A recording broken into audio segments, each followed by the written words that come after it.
We be live. Hello, Durud and Shalom. Welcome back, everybody, to today's show. We have some breaking news conducting at the very second that we decided to go live. So CENTCOM has confirmed that right now they are conducting strikes on Keshm Island, Bandar Abbas, and Sirik are the areas confirmed, as well as Port of Jask. Minab also seems to be taking some hits again, so it seems like the positions that are same old are being hit once again. The strikes did just begin, so we're going to see if these are going to be escalatory in nature or if they're going to be the same locations and the same intensity as we've seen in the past week. Keep in mind that the IRGC have kept the strait closed, said that no foreign ships other than Iranian ships will be allowed to pass through. Bases across the Middle East have been taking massive hits, including Kuwait, Bahrain, Qatar, United Arab Emirates, and Jordan. All US bases in these countries were hit and have suffered damage. No casualties so far. It seems that CENTCOM has denied those rumors of casualties. But I anticipate that President Trump is not in a good mood. Seems to be that the alarm has been raised in the Islamic Republic at the moment, and President Trump strikes as the moment is unclear at which ferocity they are being conducted. However, I cannot imagine him being in a good mood, given that this was his only weekend to take off. He got verbal and some sort of actual agreement from the IRGC to stop shooting ships. They did the exact opposite. And his close friend, Lindsey Graham, has passed away last night due to cardiac arrest. That came as shocking news, and we will go through a statement that Senator Lindsey Graham did. He was a big proponent of the Iranian people, as well as Prince Reza Pahlavi offering his condolences. But let's begin with the breaking news that's happening. So we have strikes all throughout the southern coast of the Islamic Republic of Iran. This would be 1,700 kilometers, meaning that it's roughly half the distance of the United States. You take the United States, cut it in half. That is the range of the strikes that are happening at the moment. And I'm going to pull up the map for you guys so we can get started here. Armin, how did you feel when you got that news, by the way, that Senator Lindsey Graham had passed away? I couldn't believe it. I woke up and I was like, nope, this is probably a dream. Yeah. I could not believe it. It took me a while to accept it. Yeah. I couldn't believe it either. But I remember I texted you late last night, and then I was like, what is going on? So, all right. So to beginning us off here, President Trump posted a couple things on his Truth Social. Let me make this image bigger for you guys so you guys can see what this actually is. Those are the B-1 and B-2 bombers that did a flyover over Washington, D.C. That's the Washington Monument. He's posted that. He's posted the F-35. And it seems like he ordered strikes. That started about 30 minutes ago. So again, this is the most pressing sort of news right now that we're trying to see. Are the B-1 and B-2s being used? Are the F-35s being used here? Or are we just going to see the same bombardment that we've seen the nights before, which did nothing to deter the Islamic Republic from striking ships? Now, you guys might be asking, why is the Islamic Republic striking ships? Why aren't they smart enough to realize that they shouldn't mess with the United States of America? Well, the answer is simple. They need money, and they haven't been getting money, and they realized that the MOU was a complete farce in terms of them getting the $300 billion and frozen assets, oil money getting sold for American beans. They realized it was all BS. It was all crap. And they've latched onto the Strait of Hormuz, which is their only leverage, and they have vowed that no ships other than Iranian ships will be passing through. We don't know the actual traffic in the Strait of Hormuz. I couldn't find it actually, so I'm not sure if there is any traffic. But this is not looking so good for the world's oil markets in the long-term future, because these ships are getting more and more skeptical and afraid to travel through the Strait of Hormuz. And the threat level has been raised to critical, which means that there is pretty much an active war zone going on. So good luck to all those ships that are stuck there. I hope they do manage to get out. But don't you think that the Islamic Republic is making this choice to latch onto the Strait of Hormuz because they don't really have a choice here? Again, there's no difference on this, whether you're on the Ghalibaf side or on the Paydari side of the Islamic Republic. Giving up control of the Strait of Hormuz right now would be suicide. Yeah, it would basically mean that they are sitting ducks after that, especially given that they're getting weaker on everything else as well. You guys can think about it like this. If you're on the street and someone approaches you to mug you, they say, hand over your wallet. Are you going to hand over your wallet? Some people will say yes. Some people will say no. For those people who said no, well, you're going to probably have some consequences immediately. But to the people who said yes, when you hand over your wallet, what are the chances of that person saying, okay, now give me your shoes and your watch and the clothes on your back? The Islamic Republic has figured out that if it gives up its leverage, its proxies, they fought for their proxies, they gave them up. They're fighting for the Strait of Hormuz. They're also losing on that front. Their military capabilities are actually being degraded, not destroyed, degraded, lessened. But still, the massive amount of damage that this is doing to the economic aspect is unclear at the moment. I don't know if the damage is severe. I don't know if ships are going to come back. Is the insurance cost going to be too high?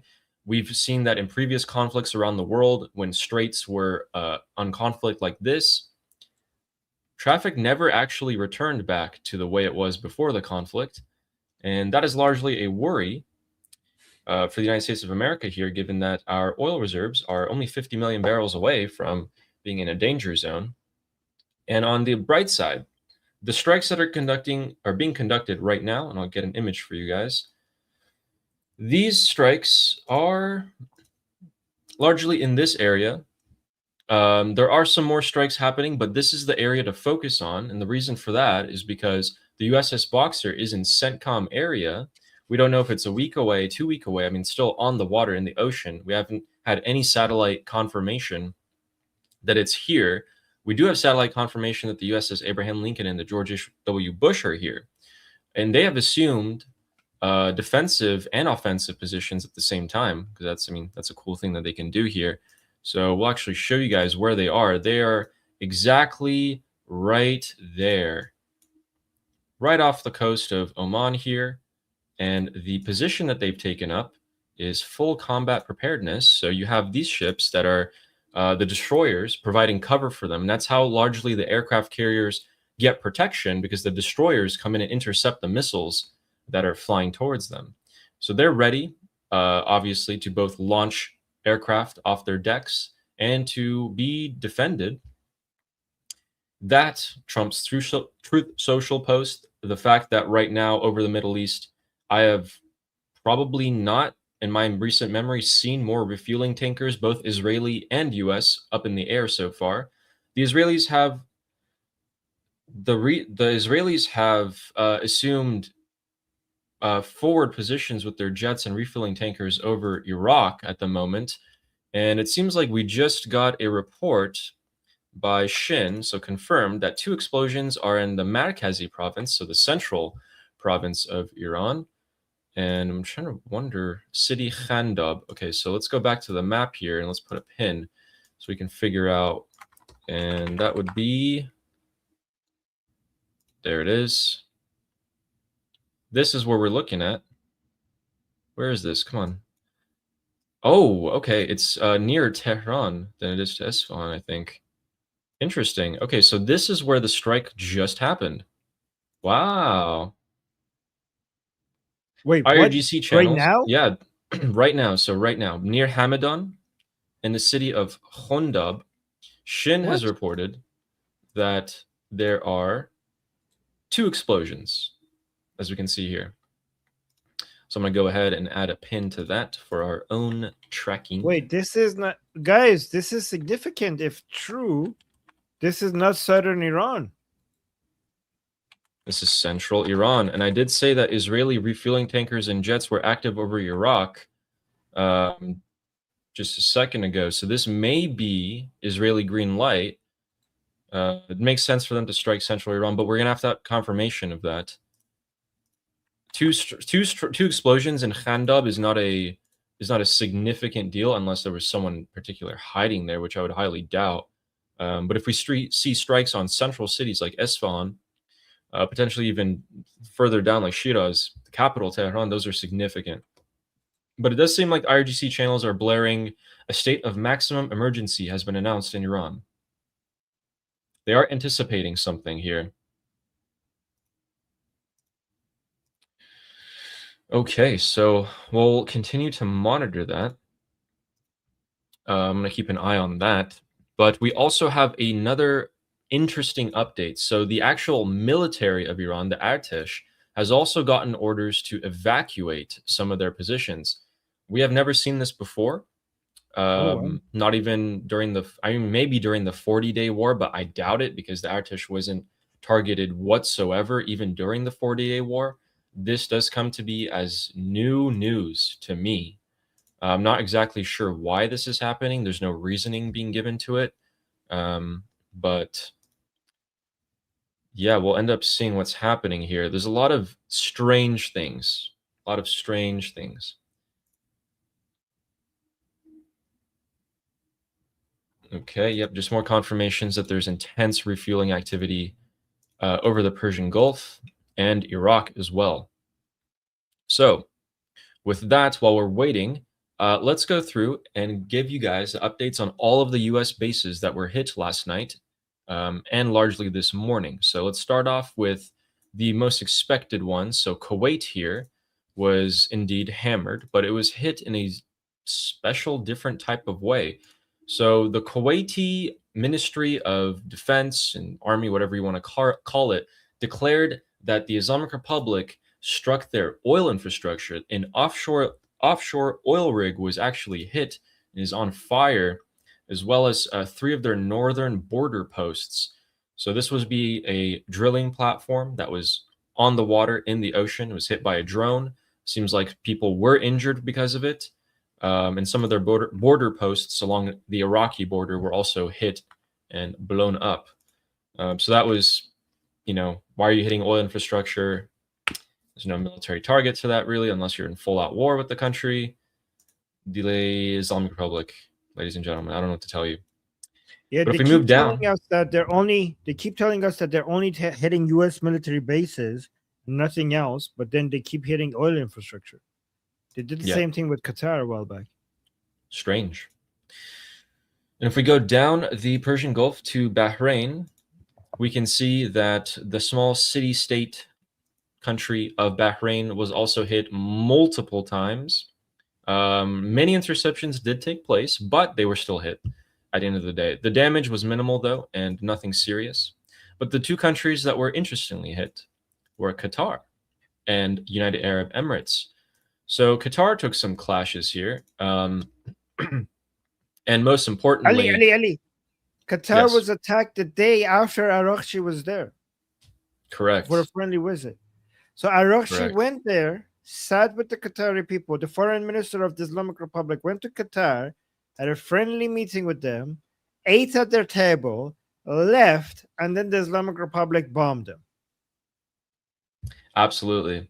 And here's the worrying part. On screen, you guys can see that there's a list of the US bases that were hit. And on this list is the Al Udeid base in Qatar. So this is significant because the Al Udeid base just recently had close to 50 refueling tankers parked there. They were moved from Israel to Qatar because the US military largely thought that Qatar was not going to be hit. They were going to be safe there. Why else would you want to park your planes so close to the Islamic Republic if you didn't think that they were safe? They got hit. They got hit directly. I mean, the hangars got hit directly, and we actually don't know if the planes inside are, if they're okay, if they're not, if they've been blown up. We don't really know about that, and I don't think any information will come on that because U.S. military, why would they release that information? But that's not a good sign when you have that many important aircraft there for that base to get hit. That is an escalation because previously there was kind of an unwritten agreement. Hey, Islamic Republic hit Kuwait and Bahrain. We got nothing really there. Just hit them. Don't kill our soldiers. Everything's fine. Correction. Steve corrected me. He was in Oman He ate there, he left, and they bombed Oman. So it was Oman, which is even worse. Yeah. Thank you Right, for right. correction.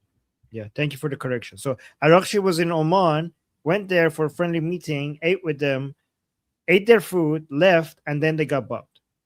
So just a Yeah. correction. Yeah, thank you. Yeah.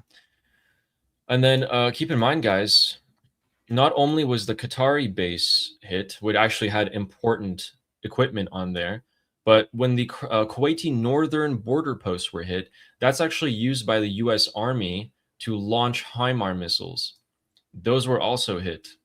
Again, the extent of damage is hard to say. We can look at satellite imagery, and I'll show you some in a second here.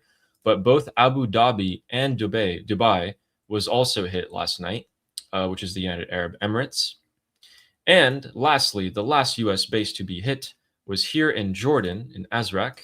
And this one, we have some clear imagery onto how exactly it was hit. So, one of the hangars got completely blown up. Was there anything in it? I have no idea. But that thing is a pile of rubble at the moment. So, it seems to have taken a direct hit. So, right there, the hangar's there, and then boom, it just turns into a cloud of mush and concrete. That suffers a direct hit there. And largely, they can see that actually parts of the airstrip was also struck, and some of the buildings and the base were also struck. The claims are that this was a Reaper drone base. We don't really know, but it's still a military base, and it was still hit. It's not a great. This is what it looks like. The whole base and the airstrip there actually took a hit. They'll probably repair it soon, but hey, it's not, that's some escalation right there. And it did take, this base actually was hit 3 days ago as well by 10 ballistic missiles.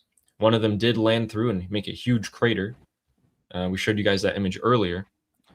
UAE was hit, guys. So UAE, Qatar, Kuwait, Bahrain, Jordan. Really? UAE was hit? I didn't know that. I thought UAE was spared. Yeah, no, both Abu Dhabi and Dubai were taking hits, but I believe that the explosions were just in the air. But keep in mind, so in the air means interceptions, right? But also keep in mind, these countries do their best to hide any evidence of explosions on their actual soil or even in the air. They have banned all photography and filming for a long time on these, and any information is punishable by the law. So it's kind of hard to get some information out of them. Let's do a quick check here. Saudi was spared, right? Saudi was spared. Saudi was spared. Yeah, Saudi Arabia was not hit. Saudi Arabia hasn't been targeted for a long time, hey? And also in the posters that they put of the people they want to kill for revenge, they don't include the Saudis anymore. They include the Bahrain, the leader, the king of Bahrain, king of Kuwait, king of UAE, but not Saudi Arabia. True. Interesting. So we have some breaking updates on the explosion. So Bushehr nuclear plant has been directly struck. The building next to the actual reactor has been struck. Let's just put nuclear struck there. And wait, by who? Where's by the US. So they're still conducting strikes here. And then let's go to But why would they hit Bushehr? Bushehr is not like an enrichment uranium facility. And isn't that dangerous to hit? Bushehr's been hit every single night. Every time they've struck for the past week, Bushehr's been hit. But why? They are claiming, largely analysts are claiming that the civilian nuclear enrichment there that's happening or program that they have has been expanding in the past couple of months, and they're eliminating the expansion. That is very sneaky because they're bringing enrichment of uranium in a place that they know it's risky to hit. Ali, do you understand what I'm saying? This is very evil by the Islamic Republic. Because guys, the place you enrich uranium, if you hit that, it's not very risky to the environment and to, I don't know, radioactive material that much. Okay. The place that you turn the enriched uranium into electricity, that is dangerous facility to hit. If you hit that, then you could get nuclear material everywhere, and that would be devastating, especially if it's next to Yes, the Persian Gulf and you could get to the sea. So these exactly. mother tuckers, instead of keeping these separate, they're bringing the enrichment of uranium close to where it's dangerous to hit so that they don't hit it. That is some evil. Okay. If I'm right about this, that's evil stuff. Yeah. And Miss Hypnotic here is saying the Russians have personnel there too. They used to. They actually evacuated their personnel. And actually, Russia declared last week that they are not returning their personnel back due to the danger. And then, a few days after they declared that, Bushehr's been taking some heavy hits all the time. And let's show you a bit of breaking news that just happened. So, it's a U.S. official, CENTCOM spokesman, Captain Tim Hawkins, who we've seen before. Oh, wow, there's a lot of news. Captain Tim Hawkins, who usually gives us the CENTCOM reports, said within the past hour, the IRGC just fired again on ships. The What? U.S. aircraft, we shot down an Iranian cruise missile and a attack drone, but they fired. They fired on ships again today, past hour. This is right now. What the hell? So the IRGC is not letting up on their strikes on commercial shipping. And we actually do have some more confirmations of heavy jet activity over Baghdad. So that would be here. And then we also have jet activity over Shiraz. But this is probably Islamic Republic Air Force, not confirmed.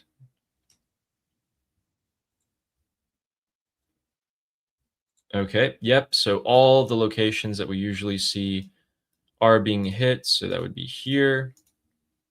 Let's put a pin on that just in case. Sirik, which is right there. Shabahar, right there. Bandar Jess, we put one. Okay, so that's all we know so far. Largely the same strikes that have been happening.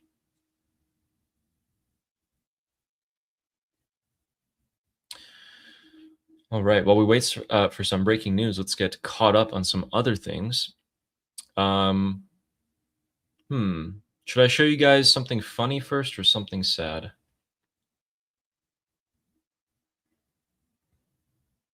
Armin, what do you think? What do you want, the sad or the funny? Which one first? And let's do sad. Let's do the sad Okay. so we could recover after with the funny. All right, so let's go to South Carolina, where after Lindsey Graham visited Ukraine and coming back one day afterwards suffered cardiac arrest and has passed away. May he rest in peace.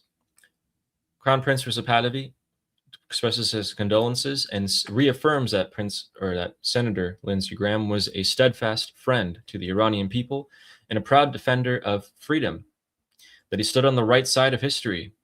And this may be his most famous moment in the Munich rally, where over 200,000 Iranians showed up.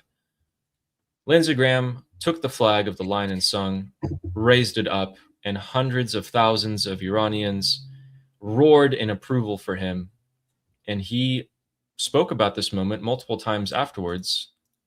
So seemingly he did not forget the Iranian people, because we can also see his statements. I'm going to show you guys one of them. People often ask me, this is Senator Lindsey Graham before he passed. This was back in January. People often ask me, what should we do next when it comes to the murderous religious Nazi regime in Iran? It's pretty simple. Stand by the protesters demanding an end to their oppression, but it's going to take more than standing by them. We must stop those who are responsible for killing the people by any means necessary ASAP. Make the Iranian people safe again. So he had largely the right idea to go after the Islamic Republic's repression forces, and he often spoke of the Iranian people. So I have fond memories of him, and may he rest in peace. Can I read some what the Iranian people are posting about this on social Yeah. media?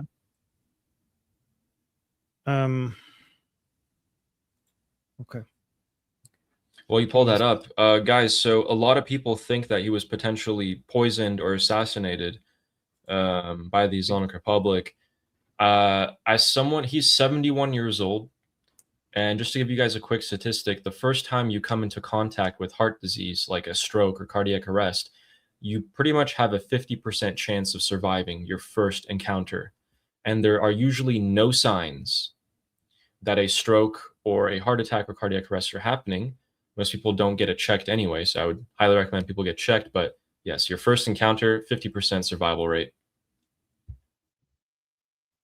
Okay. So I have a list of things I want to show about Senator Lindsey Graham. Okay. So let's go over here and then remove this and add this. Okay. First, I want to start with this one. Senator Lindsey Graham was the greatest friend of the Iranian people in the US government. And the Iranian people have been devastated ever since this news came out. And I was on my show earlier today, streaming in Persian to people in Iran. And we started with talking about Lindsey Graham. But even after, when we start talking about other topics, the comments in the live chat was all just continue to be about the devastation they experienced because of Lindsey Graham. Lindsey Graham not being here with us anymore. So this is a really sad day. Lindsey Graham was not. This is not just a loss for America. This is a loss for Iran. This is a loss for Israel. This is a loss for Ukraine. This is the life for the free world and all people who fight for liberty. Because Lindsey Graham was a champion for liberty. And here he is defending our leader, Prince Reza Pahlavi. So let me just start with that one. Senator Lindsey Graham here with the Crown Prince of Iran. I have followed you, your passion, the way you articulate the hope of your people. It will be up to the people of Iran to pick their next leader. I can't wait till they have a chance to do that. But you are really risen to the occasion, compelling narrative for the long-suffering people of Iran. And I believe with all my heart that help is on the way. Senator, thank you so much for all your words of support for my compatriots in the darkest time in our history. But hopefully, as we say in Iran, in Farsi, the end of the dark night is light. And this is probably the first time we are so close to victory. You witnessed the resilience of my compatriots. They are fighting a brave fight, and any solidarity can only help them achieve that goal sooner. I've been committed to this all my life to serve my nation, and hopefully, as the senator just said, we hope that the Iranian people will this time have complete freedom and the choice will be theirs. We are here to serve them to make that choice in freedom, and that's what my commitment. And thank you for your support, Senator. Thank you. And President Trump, thank you for picking the people over the Ayatollah. You're the first one to do that. Thank you for acknowledging that the only way you can make Iran great again is for the protesters to win over the regime. And I believe that day is at hand. And to the American people, it matters to us. This is the largest state sponsor of terrorism on the planet. They have American blood on their hands. And the people protesting in the streets could be our best friends. God bless them. God bless the United States of America and the American friends, and God bless the Iranian people. Amen. And then he also said this. All the anti-Seminites, to all the isolationists, I don't believe. Forget it. I'm not with you. I'm with Israel. I will be with Israel to our dying day. All the anti-Seminites, to all the isolationists. He also has a video saying that we need to arm the Iranian people. I don't know if I could have that. Let me just quickly. Okay, while let me just give me a second. Let me play this. President Trump said this about Lindsey Graham while I go find that earlier today. President Trump mentioned this. He was, Mr. President, and I know that we are all just absorbing this news. We are all in shock. Can you tell us, Mr. President, how you received this news and your immediate gut reaction when you heard it? So what makes it even stranger is that I got a call last night sometime at, the early evening, maybe in the 7s, and he called and he said, we're all set for the Save America Act. He was pushing the Save America Act like crazy. He got back, said he just landed from Ukraine. I said, that's a long trip to make. He said, he sounded a little tired, but perfect, but a little bit tired. I had a right to be. And he was a worker. He was really a worker, but he sounded great actually. But he actually said he was tired, but he wanted to pass the Save America Act. And I said, well, we're going to get it done, Lindsey. We're going to get it done. I'll see you soon. We thought maybe we might even meet today. And then that was it. And that was, very around the time. It couldn't have been much longer. It could have been his last call. I don't know exactly, but I got a message about 1:00 in the morning from one of the people at his office that he had passed away. I said, I just can't believe it. He was like a member of the family to me. It's very tough, actually. It's amazing. Mr. President. Okay, here is Lindsey Graham knowing exactly what needs to be done to help the Iranian. We don't need American boots on the ground. We've got millions of boots on the ground in Iran. They just don't have any weapons. Give them the weapons so they can rise up like we did to destroy this regime. A Second Amendment solution, I think, would go a long way to ending this war. Exactly. Before I go to the beautiful messages of the Iranian people, let me tell you what the state TV of the Islamic Republic is saying. عرض کنم به درک واصل شدن لیندسی گراهام، سناتور جنگ طلب و ضد ایرانی آمریکا رو به ملت بزرگ ایران شاد باش عرض میکنم. با ادامه برنامه‌ها از شبکه خبر. So she's basically saying, I congratulate the Iranian nation on warmongering anti-Iran U.S. Senator Lindsey Graham's being sent to hell. That's what they're saying officially on state TV. I'm not going to play this one because this one is too long. It's like longer than that one. This guy is saying, and basically something similar. So I'm going to just make it this. They also posted this poster of, it seems like they're trying to take credit for him dying. So they're basically suggesting that the rest are going to happen soon.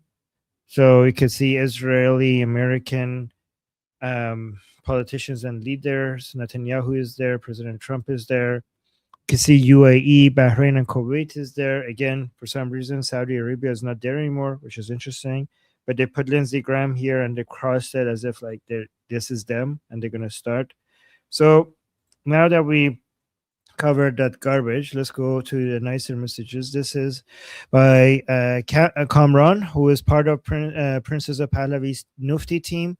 He posted this saying on February 14th, 250,000 Iranians marched for freedom in Munich. This was one of the largest gathering of the Iranian people in the world. Like it wasn't just Munich. This was 250,000 Iranians there, but they were in many other cities as well. And Lindsey Graham was in Munich with Princess of Pahlavi, and he showed up in front of these people. So this was back then. He's saying a surprise guest took the stage, Lindsey Graham. The crowd erupted in chants of USA, USA, USA. The senator was visibly moved. He grabbed the lion and sun flag and waved it proudly. Iranians will never forget. So, guys, when he first came on stage, the Iranian people were chanting USA, USA, USA. But then when he went back and grabbed the lion and sun flag, they just started cheering like crazy. So this was a huge moment for the Iranian people when he did that.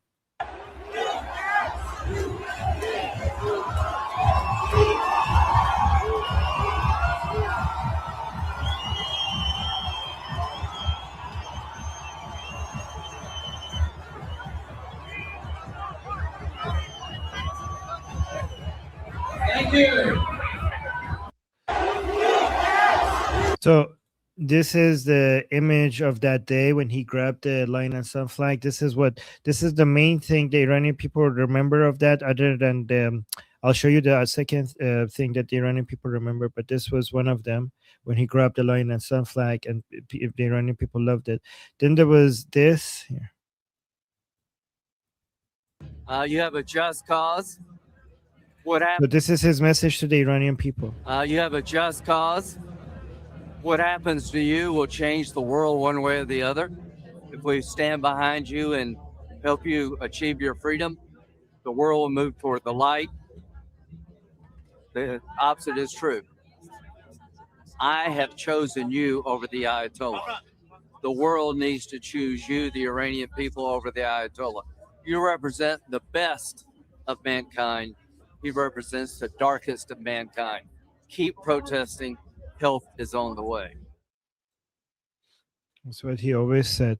So let me put, like, right now on social media, Iranians are, everything. The Iranians are putting so many messages, like it's flooded on Iranian social media, on X, on Instagram, with messages of sadness regarding what has happened. The Iranian people feel like they lost their best friend in the U.S. government, and so Iranian people called him Amu Lindsay. Amu Lindsay means Uncle Lindsay. So here it says Amu Lindsay, زنده با Senator Lindsey Graham. مثل این که تو let me just read the English one for you. So Uncle Lindsey, the late Senator Lindsey Graham, saying, it's like in Iran they call me Uncle Lindsey, and that's a good thing. Yeah, this is another video that the Iranian people loved, because Lindsey Graham figured out that we call him Amu Lindsay or Uncle Lindsey, and then he talked about it. Apparently, I'm commonly referred to as Uncle Lindsey in Iran, and apparently that's a good thing. Apparently, I'm commonly referred to as Uncle Lindsey in Iran, and apparently that's a good thing. Yeah. So here's a message by an Iranian here. I'm just selecting a few to show it to you. This person is saying, I saw that the Iranians call me Uncle Lindsey, and then in Persian, this person is saying, all the evil of the world today is happy, and all the good of the world is sad that a great patriot has been lost from the world. May his memory be cherished and eternal. And let me play this. This is what the Iranian people made. Make Iran great again. Morgan, your hat made it to Munich. Make Iran great by picking the people, not the Ayatollah. Make Iran great by putting the people in charge. God bless you all. Iran will be great again when the people are in charge. Help is on the way.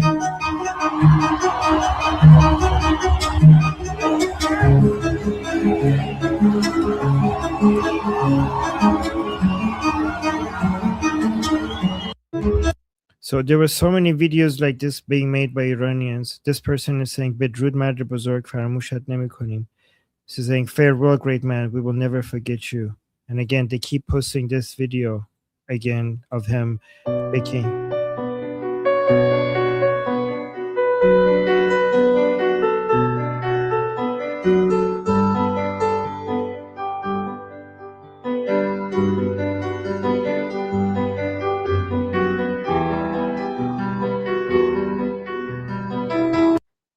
And this person made like their view of what will happen once Iran is free.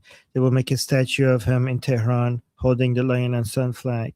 And the caption here says, the man who fought for freedom and always stood by the freedom seekers. Your memory is forever in our hearts, Uncle Lindsey, Amu Lindsey. And then here's another person made another video in Persian. He says, we will bring Iran to greatness. Uncle Lindsey, you are the only foreigner who will always remain in our hearts. And they made this video. Make Iran great again. Morgan, your hat made it to Munich. Make Iran great by picking the people, not the Ayatollah. Make Iran great by putting the people in charge. God bless you all. Iran will be great again when the people are in charge. Help is on the way. And the last one, I just show you this. I'm just mostly sharing. It's the same video, but I just wanted to share you how sad the Iranian people feel today. So he's saying, I never thought this video would make me cry one day. Uncle Lindsay, where are you? When there was no one more honorable than you in that country's politics. And this is the video that they're playing again. Apparently, I'm commonly referred to as Uncle Lindsay in Iran, and apparently that's a good thing. Yeah. Anyway, sorry I took your segment, Ellie. I just wanted to share this list, but hopefully that was okay. No, not at all. Yeah, of course. Okay. Back to you. I wonder who's gonna replace him, and if he's going to be the replacement, if they're going to be as pro-Iranian people. I mean, I find it hard to believe that they'll be as pro-Iranian people as Lindsey Graham was. Yeah, I don't think he's replaceable. We lost our greatest friend in the U.S. government. We lost a friend and we lost an ally. So, before I find it a little bit inappropriate to show you guys the funny clip right after that. So we'll go back into the breaking news that's happening at the moment. We have some new strikes in new locations, but they are still on the southern coast of Iran. So let's take a look here. And we go to the city of Bandar Mahshar has also been hit again. This is hosting, I think, the third fleet of the IRGC, or what used to be of it. And Ahvaz has actually suffered multiple explosions at the moment. Unclear as to what they're hitting in this city, but they are bombarding it as we speak. Multiple explosions, not just one or two.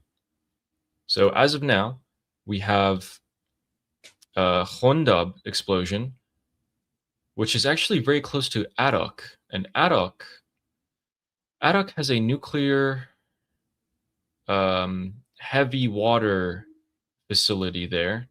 So maybe someone heard actually Arak being exploded. We know all along the coast here, guys, all along the coast here, we are seeing strikes, which we have seen in the nights before.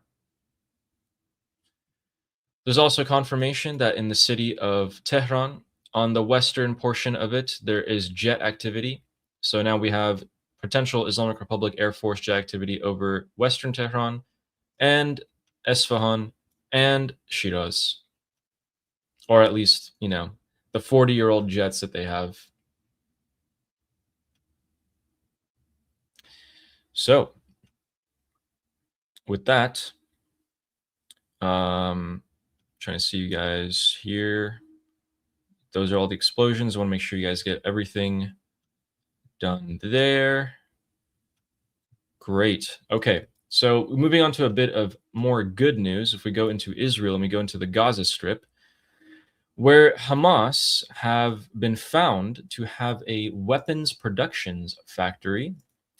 Now, I can think you guys all know what happens to weapons production factories of terrorists. The IDF has leveled it to the ground.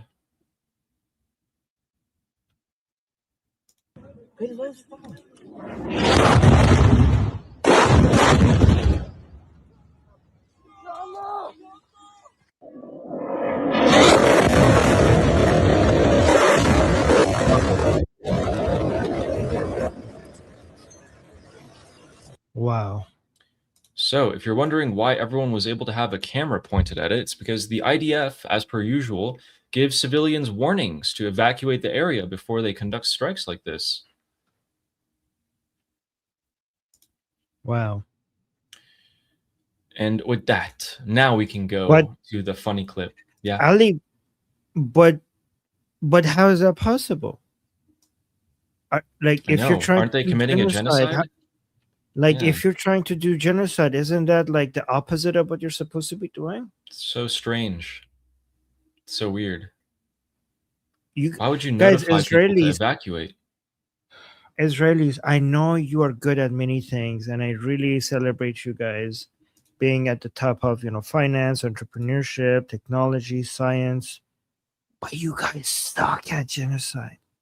You guys suck at genocide. I don't know how you haven't figured this out, that this is not the way. Yeah.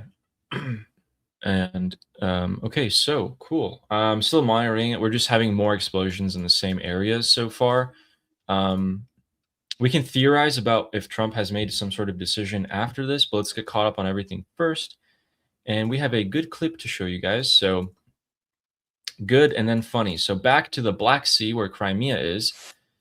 The Russian oil fleet has once again taken another 14 ships out. So the Ukrainian drone operators just love going after the Russian oil fleet here, and it looks like they're able to customize their target here with a heart. Is that a heart in the middle? That this operator has put a heart. This is an actual love tap. Yeah. Guys, look at they put a heart for their target. This is an actual love tap. The Russians are getting love taps. Yeah. I mean, that ship's on fire. That ship's taken like 10 hits so far, and they're still hitting it. This is the same guy, the same operator. It's the green heart, and he's still going after it. So yeah, another 14 ships. They're going to the ship. They're just kissing it. It's like a kiss. So this is actually really important because, and this is a different ship that he's striking, but guys, this is crazy because now there's over 70 oil tankers from the Russian Federation that have been taken out of commission in this week. 70 ships, and this was a planned operation by the Ukrainian forces. And I mean, 70 oil tankers is a very, very large amount.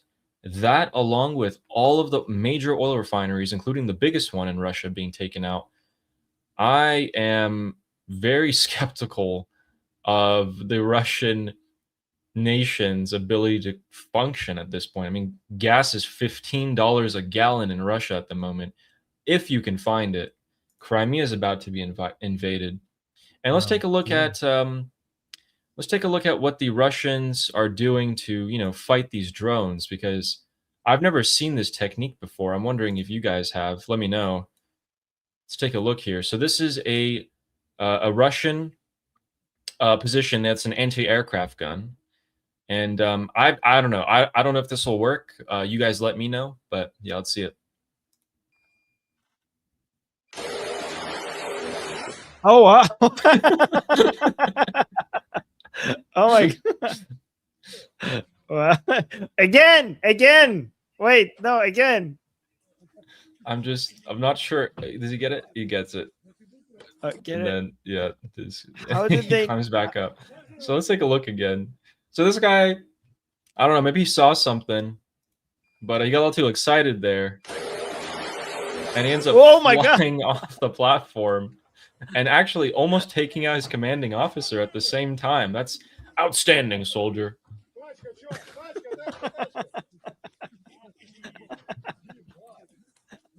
You know what must have also hurt? One more time. Right here, when he's getting there to try to stop the gun, this gun's like hundreds of pounds, and this guy's getting his arm slapped. I'm surprised he didn't break his arm there. Let's watch that again. I mean, he gets thrown off that platform. Oh my god! I mean, I'm surprised he held on here. He's holding on to the trigger and everything. He's just still going. As he's flying off, the gun is still going. Oh my god.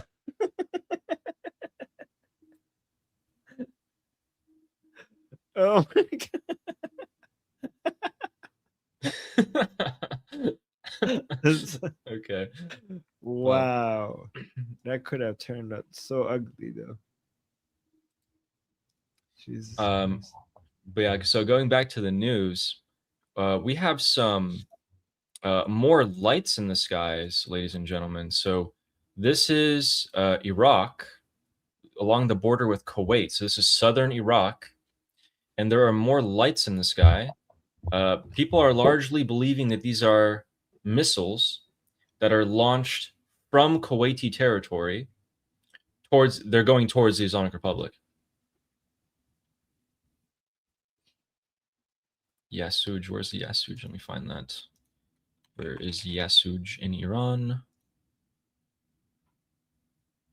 Is that central, southern? Okay, southern. All right, so, and then we have another explosion in Yasuj over here, southern Iran. A little bit more inland, and that makes sense because it seems like the Islamic Republic can fire missiles from further inland towards the Strait of Hormuz.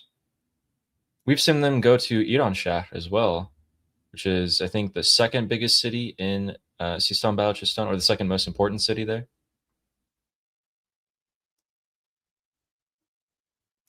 You know, I mean, it seems like there's preparations for something.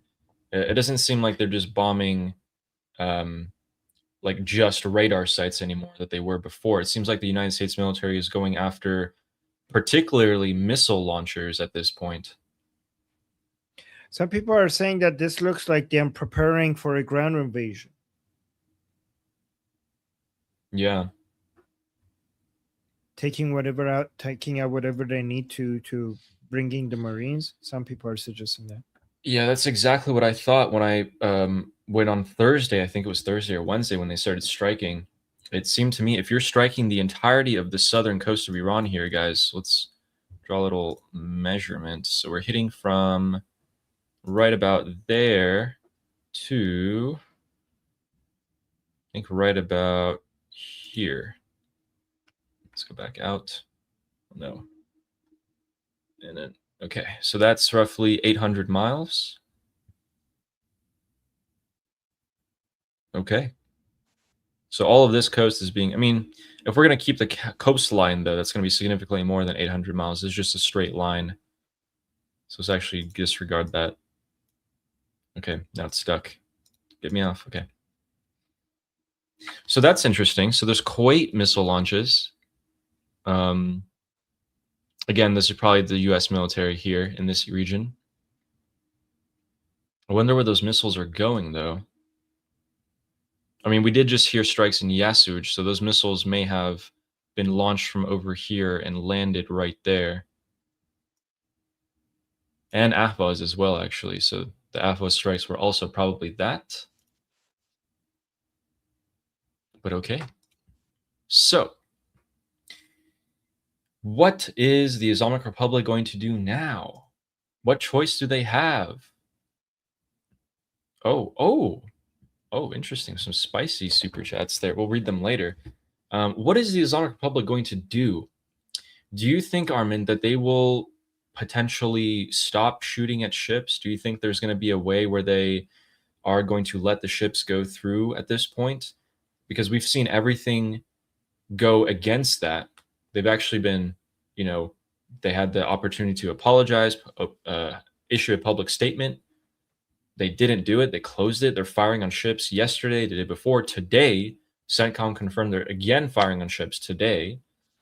I don't really see them letting go of this one. And at this point, it doesn't really seem like Ghalibaf is going to be able to throw the, it wasn't me, it was the hardliner IRGC commanders. I don't think that's going to fly anymore. What do you think? Yeah, I mean, the Americans should respond a lot more significantly than what we've seen so far. But even if they do, the impression that we're getting from both sides' behavior is neither side wants to escalate to a level that we saw like during the 40-day war, right? So at least that's the impression that we're getting from both sides. So even if it escalates more, people are saying that based on the behavior from both sides, neither side is ready to go to that level. So it will take, but also the impression on both sides is, the impressions on both sides right now is that there will be the third war coming, right? The third war is coming, but just not right now, right? So given the way that both sides are behaving, unless they're, you know, faking it so that they could do a surprise move, but based on observable behavior, it seems like the Islamic Republic is trying to signal that we're going to do some tough talking. We're going to hit some things, but we are not interested in going into a full-scale head-to-head military operation right now. So we're going to, we might talk really tough, but we're going to be show to the Americans that our responses will be limited, right? And the Americans also seem to be increasing the way that they are hitting right now, making it 5 times as stronger than they used to, but still not at all close to what we were used to during the 40-day war. Not at all get close to that. And they're also signaling to the Islamic Republic that, yeah, we're going to come and be very aggressive against you, but we won't escalate unless you don't, as long as you don't escalate. But so both of them are at the same time, though, getting ready for something that they think is inevitable, which is a major escalation. So the first war was in June 2025 with Operation Midnight Hammer and the 12-day war by Israel. The second war was the 40-day war after 40 days, for 40 days after February 28th, and it was 28, right? Or 25th? I forgot. Okay. So, and then with Operation Epic Fury and Roaring Lion, and just like we expected after Operation Midnight Hammer for this to eventually get to a second phase, and it did. Now the expectation is that we're going to get to 28. The expectation is that now that we're going to go to a third one as well. And there's a lot of signs that suggest that we will have a third one, right? So but right now the division within the Islamic Republic, other than the people who other than the political division regarding, get revenge or not get revenge or get revenge later, there also among the people within the military seems to be a division on the timing of this, because their understanding is that one way or another America is going to attack. So some people within the Islamic Republic are arguing that, okay, then we should do it earlier so that we don't do it based on their timing, right? So why would we wait for when this is convenient for President Trump? We should do it at a time that is not convenient for President Trump. So that is something that might make this military operation end up happening sooner than either side wants, because the United States will also know that this is their calculation. So they might end up attacking sooner so that they have the upper hand, not the Islamic Republic. You're muted. I've had that thought for a while now, that why wouldn't the Islamic Republic just close the Bab el-Mandeb with the Houthis, close the Strait of Hormuz, apply as much pressure as they possibly can right before the midterms and during the midterms, which is right now pretty much. We are 4 months away from the midterms. Why not ramp up pressure on Donald Trump, knowing that Donald Trump might be unwilling to bring things back to the level at which it was during the 40-day war? Well, because then he will be willing if you do that. That's the gamble that they're willing to take, apparently. Right. Because then he will go from unwilling to willing if you go that far. Also, the Houthis are not cooperating as much as before because they can't. And the Islamic Republic doesn't have as much ability. So both sides have their limitations right now, right? The United States doesn't, it's not, for United States, it's not military limitation. It's a little bit of that because of the missile interceptors, but it's also political limitation and also not having enough oil reserves. Right, when we started Operation Epic Fury, they had so much oil reserves, so they could take they had enough cushion for the oil supply, for the oil's supply chain to be disrupted without really affecting oil prices, because they just tapped into the reserves. Right now they don't have that, so that's what holds back the Americans. Among the it's the midterms, the munitions, the market, and the media. These are the 4 limitations the United States have. The Islamic Republic is, their economy is devastated. They don't have as much launchers and as much missiles as they had before. They going back to they would not be able to put pressure on Israel even remotely as much as they were able to do before. Hezbollah is weakened, so they can't put pressure as much before like that. Iraq's Hashd al-Shabi and the proxies there have been weakened, right? Also, the Islamic Republic saw how effective the U.S. blockade was, so putting that back on will devastate them even more economically. It will suffocate them. And also, the people who are making these decisions are also afraid that if they go back to full military operations, it's not just United States. United States is also going to give the green light to Israel, and Israel will just go and kill the remaining people that they left behind last time.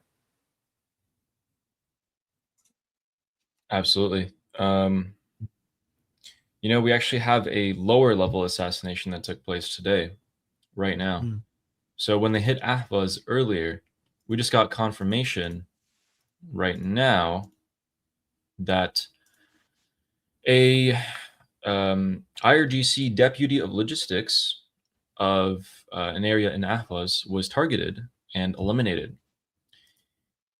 This level of senior officials are being targeted. So they're regional city officials that are being targeted. It's not really like, the general leadership of the Islamic Republic. They're being left alone. And the regional ones are being targeted. So that's a slight shift, or maybe some sort of signaling there. Again, if this is signaling, the U.S. is trying to tell the Islamic Republic, hey, we're approaching that threshold where we're going to come after you directly, but we're not there yet. And it seems that if that's the case, the U.S. is also signaling that they're okay with the level of engagement that's happening so far. What do you think about that? Yeah, that makes sense. So escalation is trying to be avoided by both sides, but engagement isn't. Yep. Also, put into your calculation the crisis of legitimacy as well, and the fact that the Islamic Republic needs to show something to because it needs to show that it's responding strong to the United States as well. How do you put that in as well in everything else you say? It seems like that crisis of legitimacy is unclear as to how much it'll work, but I think they have the structure down because they're redirecting the people pretty well, it seems. The regime supporters are way too stupid to realize the nuances that they're being told about. I think they're largely going to follow in line. Ghalibaf's done a competent job. It seems like he's been preparing to take power his whole life. You would think that. I'm just kidding, guys. He actually has. But that's true when it comes to the leaders, okay? What about the masses? The masses are still angry. And I mean, if the masses, if they didn't care about the masses and how dangerous that is, that the people, that the base of support of the Islamic Republic is turning against them, they wouldn't be firing at the ships. Like the fact that they fired at the ships shows that, I mean, it's not just that, they also can't afford to lose the Strait of Hormuz. They cannot afford it, yeah. But it also helps. I mean, they're fighting against Americans, and largely the past few nights they've been firing missiles at the U.S. Navy as well, to tell their own supporters we're actually fighting the Americans directly, not just targeting the Arab countries' bases. So do you think the Islamic Republic could just ignore like a lot of its base of support being angry about what they're doing, and the only calculation is based on maintaining leverage? I don't think they can ignore it. I think that's why they're pushing so hard right now and finding that line where the U.S. is not going to go back to full-on war, which is apparently this. Apparently they can hit ships every day, or try to hit ships every day, and the U.S. will just, continue to degrade their missile launching capabilities, and that's about it. Again, do these guys have a plan for more than 2 weeks in the future? I don't think so, but we're starting to see some signs that they're developing longer term plans here. I have a new video that just came from inside Iran. Should I play that, and then after that we go to the super chats? Yeah, because absolutely. we have a lot. All right. let me show you guys. We got a new video from inside Iran. So someone in Iran wrote on a wall, "Uncle Lindsay, your memory will always live in the hearts of Iranians." So this is in Iran.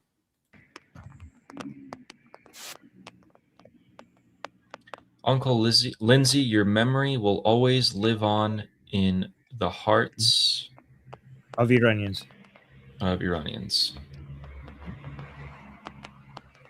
This is in Iran.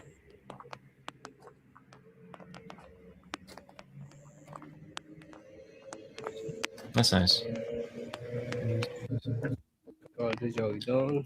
Oh, where? Wait, what? Hold on, just a-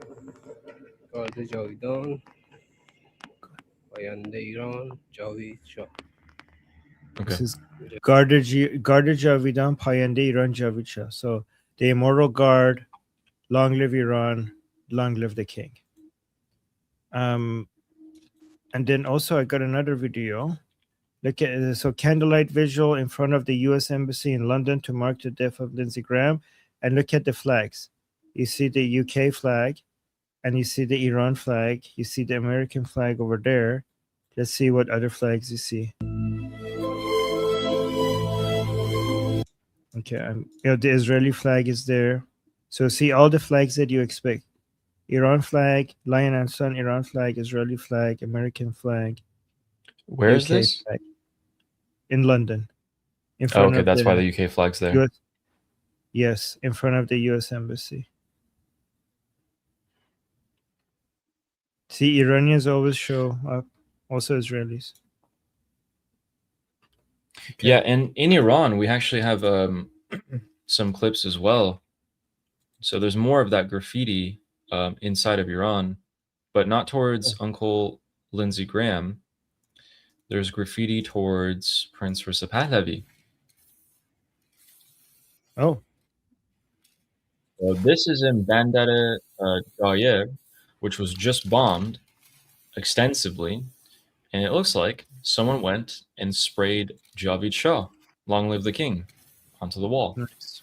And Prince Reza Pahlavi himself has, his team has reposted this. So Bandar Dayer and Bushehr, which just took a lot of bombs in the past couple of days, has come out, and we're starting to see some of the signs that we saw before the war in February 28th. We're seeing some of the graffitis coming out, people saying, whispering things again.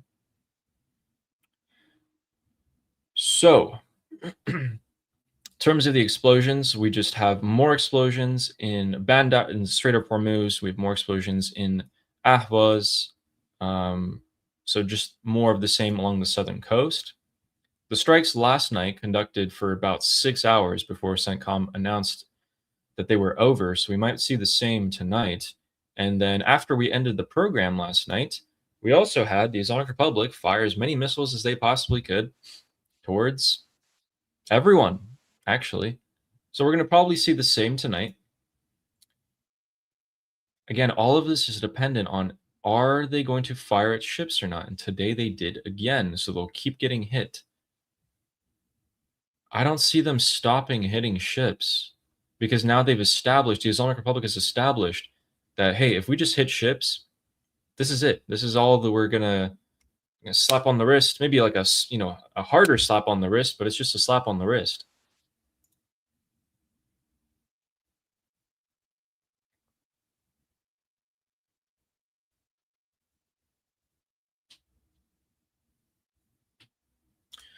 Okay, so with that, let's we'll keep an eye on here. I'm looking constantly to see if there's anything new, but with that, we had Zevi Ginsburg become a YouTube member. Welcome on board. Thank you for joining. Welcome to the group. Welcome. And channel 0071 says, my favorite show. Oh, thank you. Thank you. That's very sweet. If you guys keep tuning in, I think we have the best time slot, because whenever we go live, it's like we got all the news of the day. And then while we're live, we get all the remaining news of the day. The only thing we really miss is like the Islamic Republic's retaliation against the Persian Gulf Arab countries. And thank you for that super chat. And Justin saying the flagship Liberty Politics channel of the day. Give us some good boom boom news, boys. Payande Iran. Yes. Ali has the goods always. We got the goods for you guys. So, thank you, Justin. And Fleshy Interloper is saying, for the counter, thank you very much. Ooh, thank you. Always has your back. Always has my back. Thank you very much, Fleshy. And Father of Chaos saying, is Yeah. Armin okay? Did he get to eat? So I just want to say I love you guys because in my last stream I wasn't watching the time, so I didn't get a chance to eat. And then at the beginning of the stream, so many of you guys are like, "Oh no, Armin, did you eat? Did you eat?" And I was like, I just started some of them because I was so touched that you guys were worried about me. So thank you guys. That's very sweet. I didn't get to eat, so I brought my food here. But thank you guys. That's very sweet. You guys are so kind. Sweet. And yeah, Lior yeah, also Lior saying, Armin, eat your lunch now. It's okay. We don't mind. Thank you. You guys are so sweet. Thank you guys. I love you guys. As well as James Moore, thank you for the super chat, saying, I'm awaiting all the conspiracies about Lindsey Graham's passing. He literally just got back from Ukraine. I didn't like everything he did, but he was one of the better political types. Yeah, I mean, in terms of Iran, he was great. In terms of almost everything, in my opinion. But even if he wasn't, here's the thing, guys. Even if he had really bad takes, the beautiful thing about Lindsey Graham is that he supported everyone being able to have their opinions and fight for their opinions, even if it was against him. He was really a true champion of liberty. Yes. His toxicology report is going to be released soon, so we'll have full clarity, but they're saying that he had, I think, what was it? It's like arteriosclerosis. So basically, like, his arteries weren't doing so well, and he got a problem with that. It seems like one of them ruptured or had some sort of problem with it, and he had cardiac arrest as a result.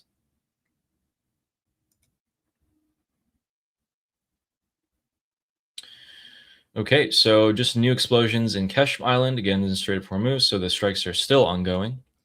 But thank you so much, James Moore. And Fleshy saying, no corn? They are in a popcorn frenzy. I think they realized that it's probably not a good idea to trade their oil money for corn. And yeah, they're hitting ships now. They're being pretty belligerent. But now they're going to get nothing. So no corn for you. So no corn, no soy. Yeah, you might have got like now, like a lot of the funds that were supposed to be released to them, none of that is happening. The $24 billion, the $300 billion that was supposed to be invested, none of that is happening. Yeah, no way. I mean, not that it was happening in the first place, but it's definitely not happening now. But yeah, I mean, so technically the ceasefire is over. The MOU is still somehow there. And both sides are trying to see, like, what is the red line of the other side? And they're pushing. I mean, well, the Islamic Republic is pushing the US's red line. And the red line is being moved, and it's still being met. So where is the real red line? I'm not really sure. We'll find out soon, probably. Thank you, Fleshy. Redneck Jeep is saying, I believe we are softening coast and islands for the Marines' landings. They're definitely leaving that option open. A lot of people are saying that. I'm not saying that that's true necessarily, Redneck Jeep, but a lot of people have that analysis. I've seen that. Yeah, what we do know is that they are preparing for the possibility of it happening. We don't know if they've decided on it. We just know that it's an option. Thank you, Redneck. And James Moore saying, Ali, I have you given CENTCOM the go-ahead since you're live? You know, I've been texting back and forth with them on like, hey, maybe we should like do a bit more than this, don't you think? And they're like, you know when people respond to you, like you text them immediately and then they get back to you like an hour later. It's kind of it's kind of like that right now.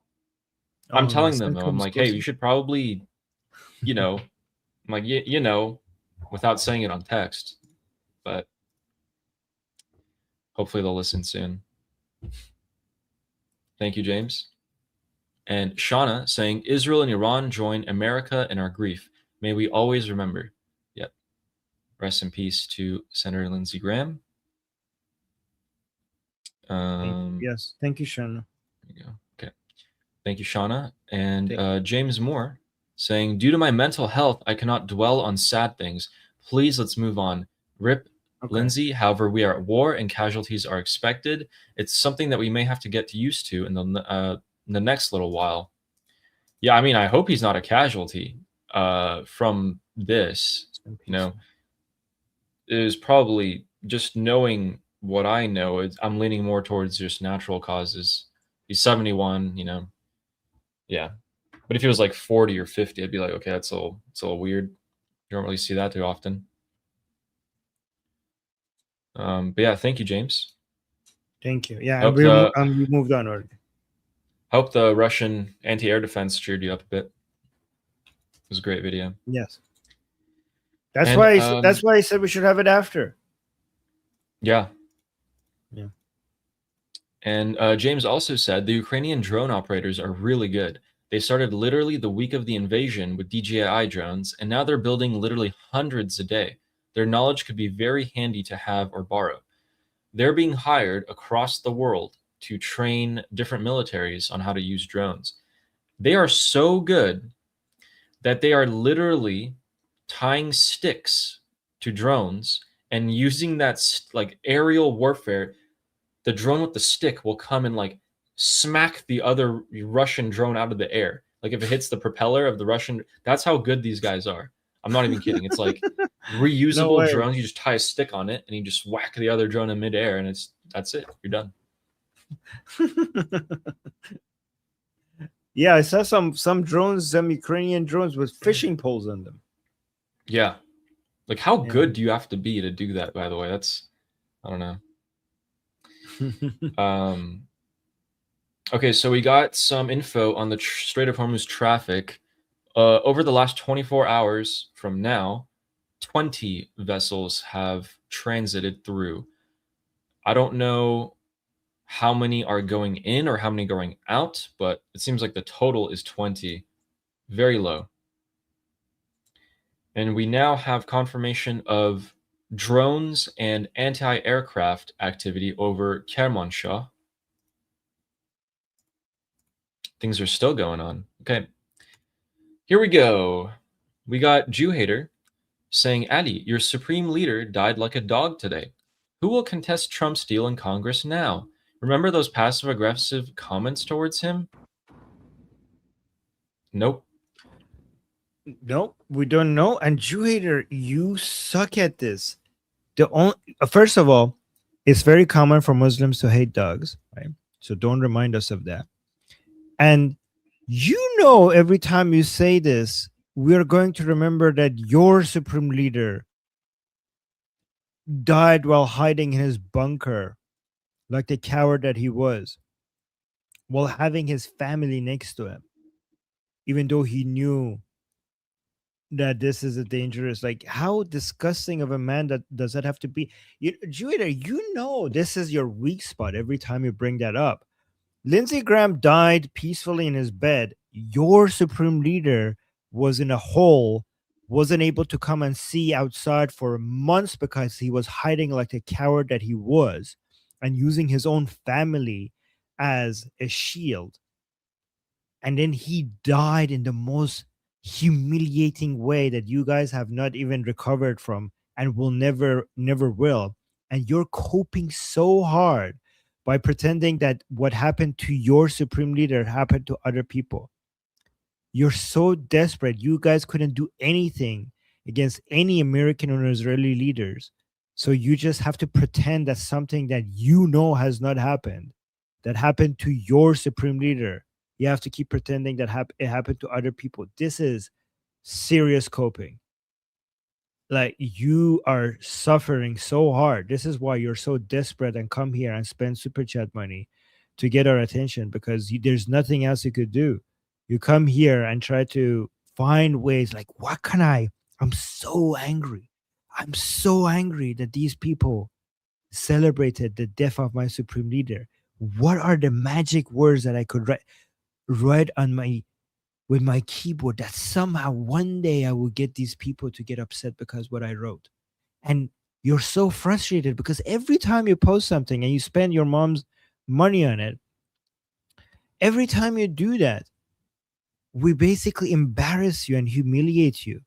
And you see that it's not working. And you see how every single time this backfires and how easily I humiliate you every single time.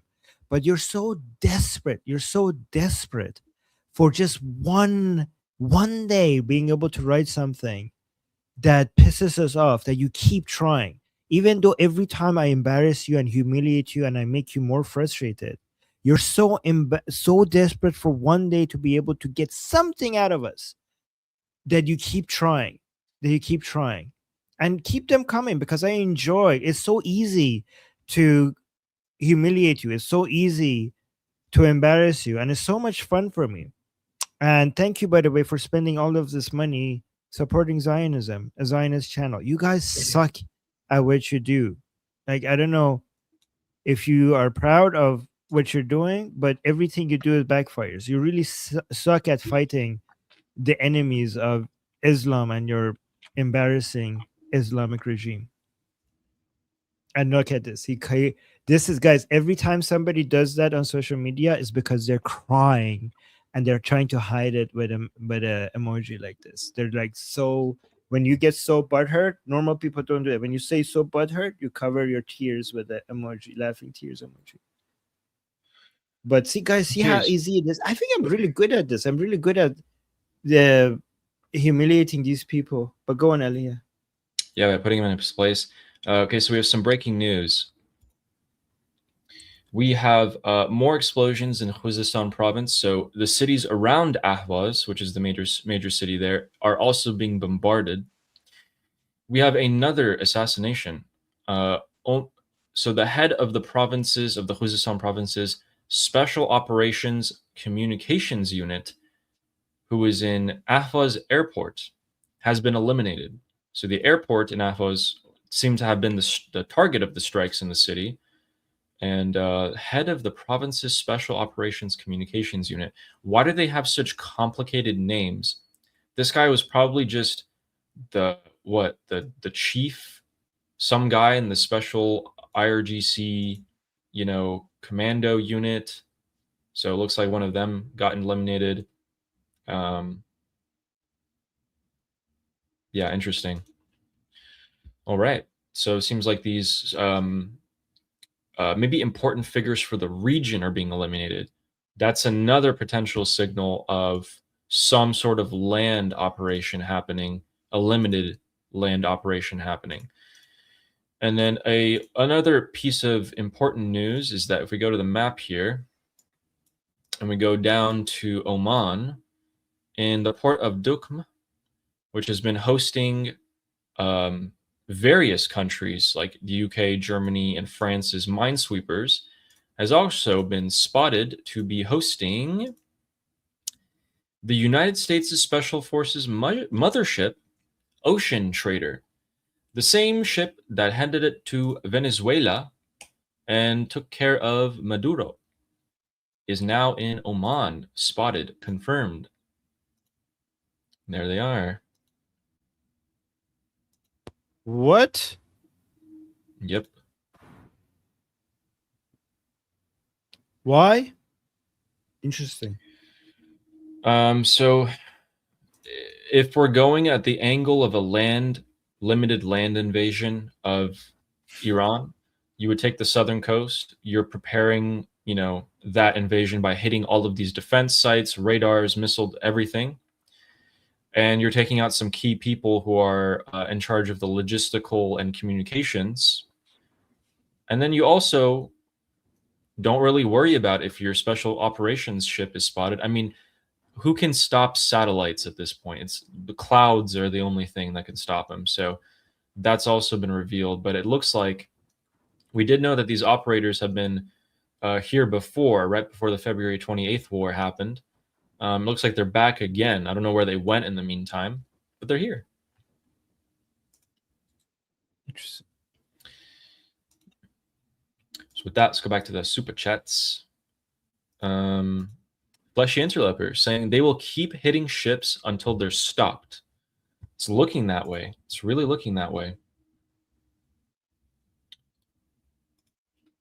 You know, and they're paying for it in a way. They might be paying for it soon, pretty heavily. Maybe Hexet's statement of they're going to pay is like they're going to pay soon, not right now, maybe in a few weeks from now. Maybe we're making some sort of decision. Because remember, guys, President Trump abandoned his golf game, came back to the White House, had a big meeting, ordered these strikes, and CENTCOM for the second day has confirmed that the commander-in-chief, meaning Donald Trump, is specifically directing these strikes. They made sure to mention that. They usually don't say that before, so they're saying it this time. Okay, so wait. Shana is saying, "Ooh, are we kidnapping another president?" Honestly, I think when it comes to the president of the Islamic Republic, he would wish. No. I think that would be his dream come true. I think if the Americans land in Tehran and take President Pezeshkian in the helicopter, and like, you are under arrest, we're taking you to America. I think his first reaction, he would drop on his knees and he would say, "Thank you, thank you so much." He would start kissing all the people there who kidnapped him, and like, "Thank you, saved me, thank you." I genuinely think Pezeshkian, that would be a dream come true for Pezeshkian to get him out of there. Yeah. You know, I was actually thinking, I'm like, leave him. He might do more damage, but they're actually going to pin all of the future failures on him. But if we take him out, who are they going to pin the failures on? Right. Yes. Okay. Yeah, so Fleshy, they're just doing they're focusing on Khuzestan tonight, the southwestern province of Iran, which borders Iraq. They're focusing on that province. They're bombarding it pretty extensively. So it looks like they're done with maybe the Bushehr province at the moment. I'm just wondering, I mean, how many times, like, what's in Bandar Abbas that's being hit for months? That's why Feinstars keeps saying in the chat every time she gets frustrated. They're like, "What are you guys hitting in Bandar Abbas? There must be nothing left." Thank you, Fleshy. Do something somewhere else. Yeah. And James Moore saying, "I thought Armin was taking up intermittent fasting. Do you?" No. I used to think naturally do. That's. Oh, you naturally? No. Yeah, I don't get hungry in the morning. I eat all the time as long as it's healthy food. I could eat as much as I want. It just, if you read the right thing, then you could eat endlessly. In my That's opinion. true. Thank you, James. Yeah, wow, just extensive bombarding of Khuzestan. I mean, Desful is being hit at this point, and Dimishk is being hit. Bahaban. Yeah, also all the surrounding towns and cities of Ahvaz. Thank you, James, for that super chat. And Ehef saying, "A good channel for the equipment used is Max Afterburner, a former fighter jet pilot. Short 10 to 20 minute videos as well." Yeah, actually, that'd be cool if we could get him. Maybe we should reach out to him and try to get his opinion on how a land invasion would play out in terms of the air support part of it. Mm-hmm. People would probably like that. You should put your email in your X bio for people to reach out to you. Okay. I'll do that. Thank you, Ehef. And I agree. And Aoki has been saying, "I love your show, but..." What do you mean, but? "I am wondering about Ali's eyebrows. Why do they not move? Are they real or paper cuts? Yeah, they're real. I don't know. They're moving right now. There you go. That's moving. Yeah, Okay. Well, thank you for confirming. they're real. Thank you. And Jew Hater is saying Graham is advocating for a regime change against Satan with his fellow hell dwellers, Lamau. Oh, well, I guess you'll see him there Is then, that your maybe, according to you. Is that your attempt at the humor? You suck at everything, Jew Hater, even humor. I mean, I'm not surprised. You know, I Jew really Hater, wanna you put know, a face to the name. you know who you have to go to. You know, if you actually weren't so anti-Jewish, then you could see good humor, because Jewish people are really good at humor. But again, it's interesting because I think Jew Hater hates Jews because they have everything that he lacks: intelligence and humor. Honestly, everything. A leader, your leader, just yeah, everything. Yeah. This sucks, really. Like, usually a Jew Hater is always funny until he tries to be funny. Then he's not funny. Every time he's trying to be offensive, he ends up embarrassing himself, and it ends up being funny. But when he's trying to be funny, that's when you bore me. He's funny looking. There's actually, I haven't even found, the only humor that I find in this guy is that he never fails to like surprise me in terms of stupidity. Every time that I'm like, okay, he should say something, right? Like, he has brain cells, and I'm not so sure at this point. But JT is saying, Ali, have you seen Hellish Reception by Sith Daddy? No. What is that? Is that a movie or a video, or I don't know. But let me know. Let me know what it's about. Thank you. Thank you very much, JT. And Sean, oh yeah, we answered this one. Oh yeah, I already highlighted it. Yeah. But what if my theory? Never mind. It's No, very unlikely. say what's there.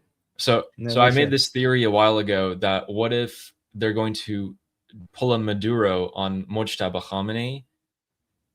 I don't know. Is he even alive at this point? There is literally no indication that he's alive. Nothing. But if he is, that would be fun. That would be fun. Tao Fei said, "Don't ask why the Special Forces mothership is there, Armin. Ask when."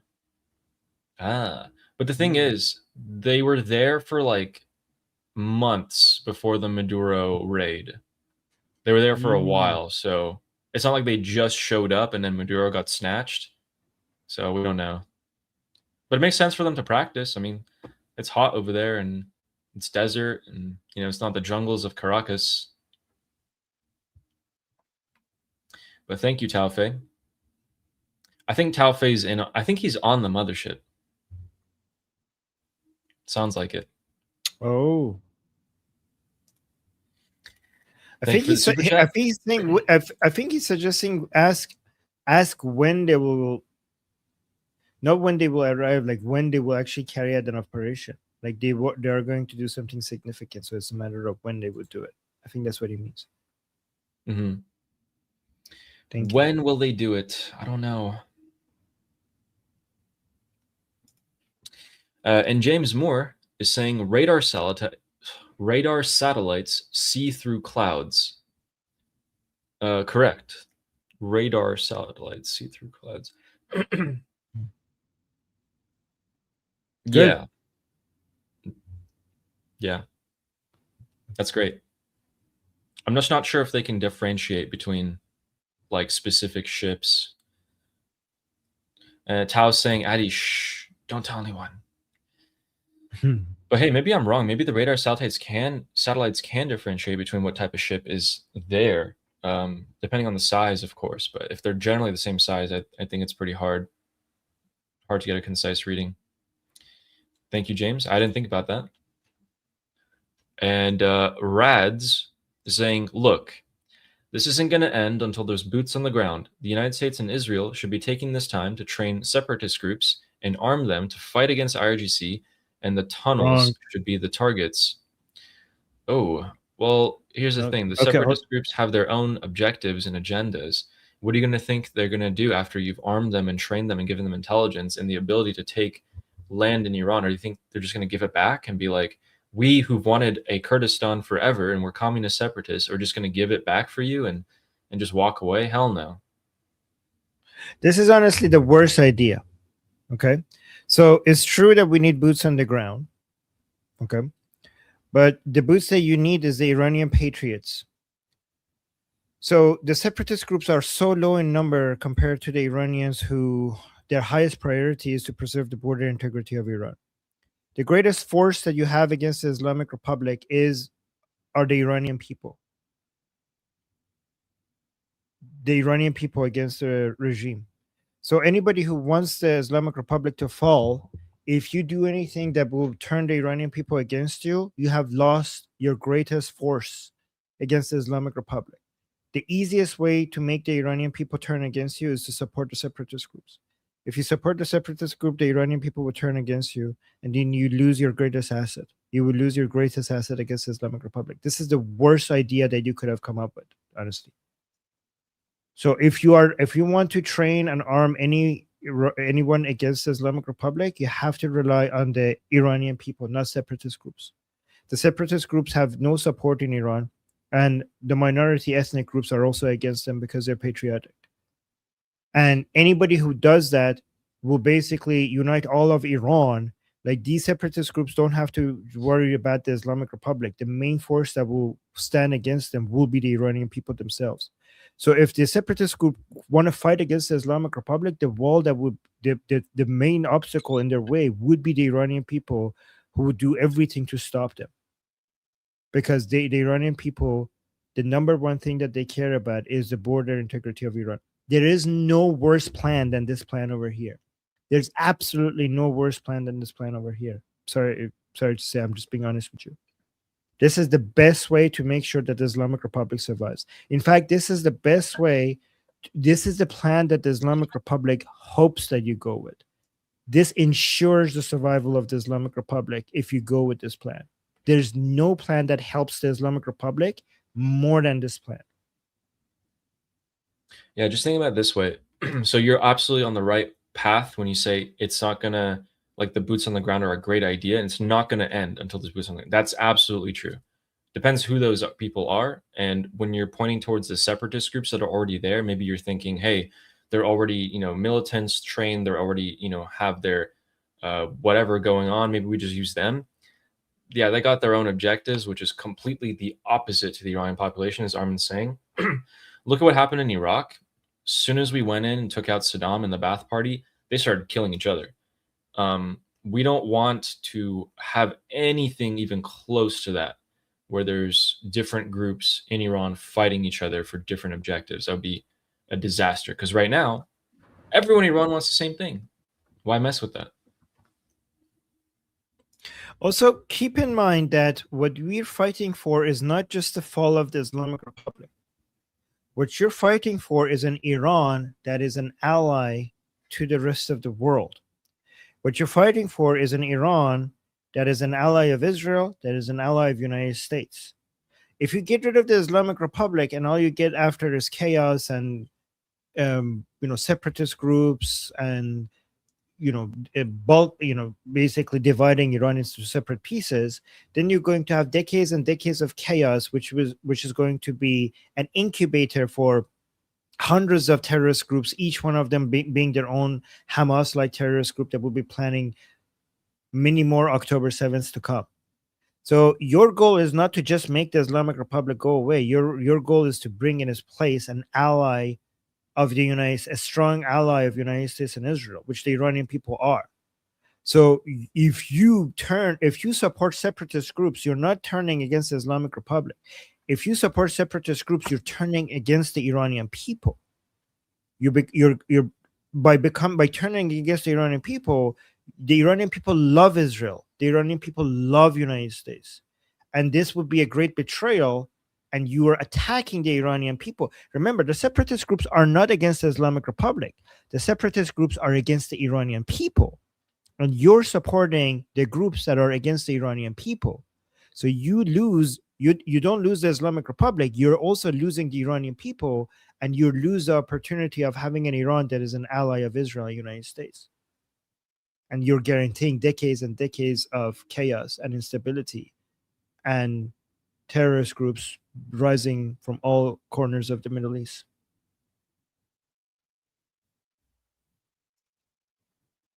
Yes, and hopefully hopefully now you know, Brad. Thank you. And Jew haters saying the Islamic Republic of Japan. Yeah. Yeah, actually, Islamic Republic of that's Japan. a fair point. The Islamic Republic, that's what happened to Japan, to the imperialist Japan. If you're not careful, what might happen to the Islamic Republic? Be careful, Jew hater. Yeah, there's a warning in there for you, Jew hater. And Fizz Andricist is saying, where is the USS Boxer? I'm running low on popcorn. I don't know, but I did say the last time we saw it off the coast of India, I said it would probably take, another 2, 3, even 4 weeks for it to arrive. That was my gut feeling, and it looks like that might be true. A week has passed. We don't have any confirmation of it being in the Gulf of Oman or Arabian Sea, so we don't know. We're not sure. But we do know it's going. We do know it's going there. Yeah. It's just a matter of when. But I don't think you're going to run low on popcorn anymore, because apparently the Islamic Republic is not going to get their popcorn, so that would leave a lot for the rest of us. So we're going to be fine. That's a good one. I like that. Yeah. Thank you, Fizz Andricist. And man, this clown again. Jew haters saying those who bless Iran will be blessed. I 100% agree with that, and this is why Israel is blessed, because Israel is blessing Iran and the Iranian people by liberating Iranian people, from helping liberate Iranian. So it's interesting because the Iranian people blessed Israel, the nation of Israel, many years ago by Cyrus-the Great, freed them. So now if they have influence in liberating the Iranian people, that shows that the Iranian people blessing the Jews and the nation of Israel eventually caused the Israelis to bless the Iran by liberating them from the Islamic Republic. Yeah, maybe we're getting Jew hater to be on our side. I don't think so. He's just too dumb to. He's just too dumb to understand that everything he says works in my favor. And Fleshy Interloper saying 10. Thank you very much. Thank did you. Hit 10 here, right? We did it. We did it, yes. Thank you guys for getting Ali to 10 to his goal. Thank you very much. And Jew hater saying, whoever said to pull a Maduro in Iran, please be the lead pilot. Yeah, Armin, how could you say that? You got to go fly that plane. Oh yeah, okay. Sorry, I didn't say that. I didn't know. How does he not know that I said that? Is he half listening? Is he not listening? Is he asking ChatGPT what to say? Looks like it. I don't know. Yeah, that was me. I thought maybe I'll be the lead pilot. Yeah, no worries. Honestly, that'd be great. Is he trying to be clever? I think I don't know. It's just so weak, bland. Yeah, so bland. Hey, Jew hater, if you want to be funny, stop trying to be funny. You're actually funny when you're not trying. Yeah, because it's so pathetic. But if you try, it bores everyone. But yeah, just be yourself. Yeah. And James Moore is saying extraction of Mujtaba would be difficult. Isn't he in several pieces? Yeah. Hey, I mean, I don't even think that the helicopter that he'd be extracted from would be able to keep him alive. They'd have to bring in a whole, hospital bed, life support, all the medical devices for that. I mean, who knows? Male nurses. Oh yeah. Oh man. He would be like, "Oh my God, special forces soldiers." Yeah. Maybe they don't even have to try. Maybe just jump out of the bed. Yeah. Thank you, James. Father of Chaos is saying Max Afterburner was how I explained F-35I. Gotcha. Yeah, you mean I haven't listened to him recently, but I actually should be. I did listen to him a lot before, and what he did say did make a lot of sense. The information I get out of him is like not what is the US going to do, it's more of like what were the capabilities of the US Navy and Air Force? What can they do? So, yeah. I'd love to have him here, honestly. Or maybe we can, we just like a joint show at some point.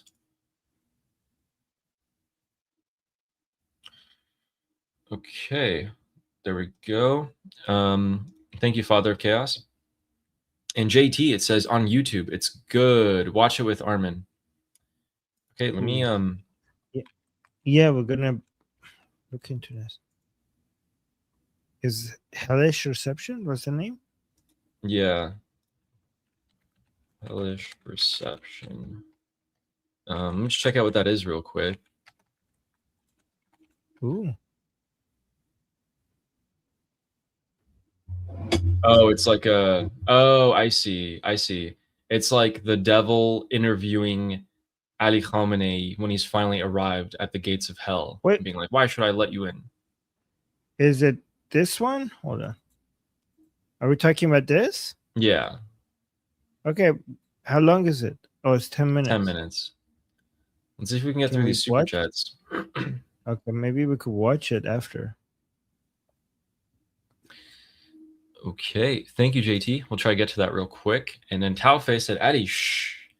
Hey, you know what? Let me give an update on the Special Forces, actually. So I just found this article. Wait, sorry. Go back to this. So I just found this article, Tao. And we're going to expose you a bit more because we know that you're a Special Forces operator. So actually, the Ocean Trader, same Special Forces group that took out Maduro, and is, I mean, they've done this for a long time. I'm sure they don't want to hear me saying, oh, we just did Maduro, was actually July 8th. That was 4 days ago. And for a couple of weeks now, the U.S. military has been heavily using that port that Ocean Trader was in. And they've been using it for, I don't know, we exactly believe whether it's munitions or equipment loading. They're getting ready for something. That was 4 days ago. And we got to wait to see, can we see where the Ocean Trader's heading? Because they're actually not there anymore. They've left port. The last image of them was 4 days ago. So are they heading towards the Islamic Republic? We got to find them with some satellite imagery. Everyone, that's your job. Everyone who does this, that's your job. So thanks, Tao. We're coming for you. We're going to find you, actually. And Armin, or Jew Hater, is saying Armin made hella cash today. Thank you, Jew Hater. Which is interesting because a lot of it is from your mom's credit card, and then I actually have to use it on your mom later today anyway. So it's kind of like circular. That's why he's still able to donate to you. This is like, yeah, this is a circular nature of you donating to us. It all lands back in the same place. Yep. And Justin saying, Jew Hater says, I bet those Al-Zoo got so annoyed with all that reciting. Zoot got so annoyed with all that reciting and couldn't concentrate. Probably to put it in shocked face to keep things quiet. What do you think, Jew Hater? Let me decipher that. Hold up. So here, let me tell you what's happening. So Al-Zoot, Al-Zoot were these jinns, big, tall, black men who were pounding the Prophet Muhammad's bum. According to Islamic Hadith scripture itself, like, guys, we're not making this up. So Muhammad, at one night, he had these tall black men come out and basically in the middle of the desert, basically grape him all night, and in the entire night he was reciting the Quran. This is according to Islamic scripture itself. So let me see. Justin is saying, I bet Al-Zud got so annoyed with all that reciting and couldn't concentrate, probably put it to what? Put it to in to King. Like, okay. make them shut up. Like, To keep physically things make them quiet. shut up. Okay. What do you think, Jew hater? Yeah. By the way, guys, this is actually part of Islamic hadith. That Muhammad in the middle of the desert, he had like these black tall men. And again, I'm not saying that this is Islam. Come out and all night, and he was reciting the Quran while it was happening.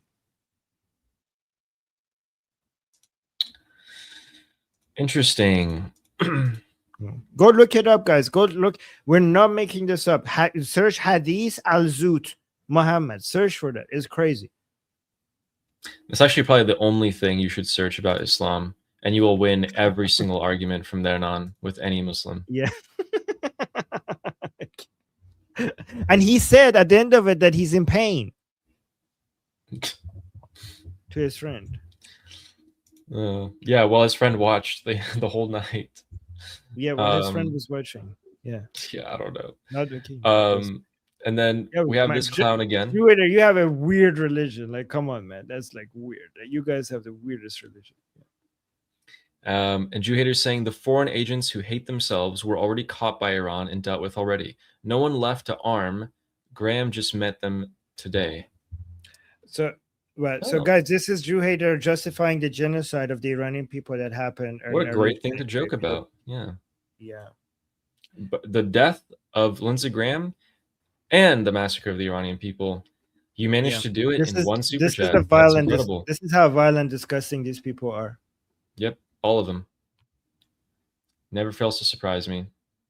I mean, if you worship a prophet that rapes children and took it up the butt by willingly by while he got his friend to watch.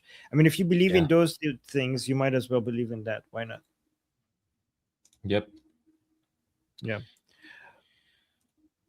And Tao Fei saying, info, special forces teams are trained to build an army using 12 cross-trained specialists. The mothership has many teams. Just saying. Ooh. Interesting. That does take time, though, for them to train people. A lot of time. So yeah, that's just the point to keep in mind. Thank you so much, Tao. I actually didn't know that. See, I feel like only someone who's, maybe on the ocean trader could possibly tell me that. I don't know. Ooh, but thank you, Tao. And James Moore says, Jew hater means just hooked.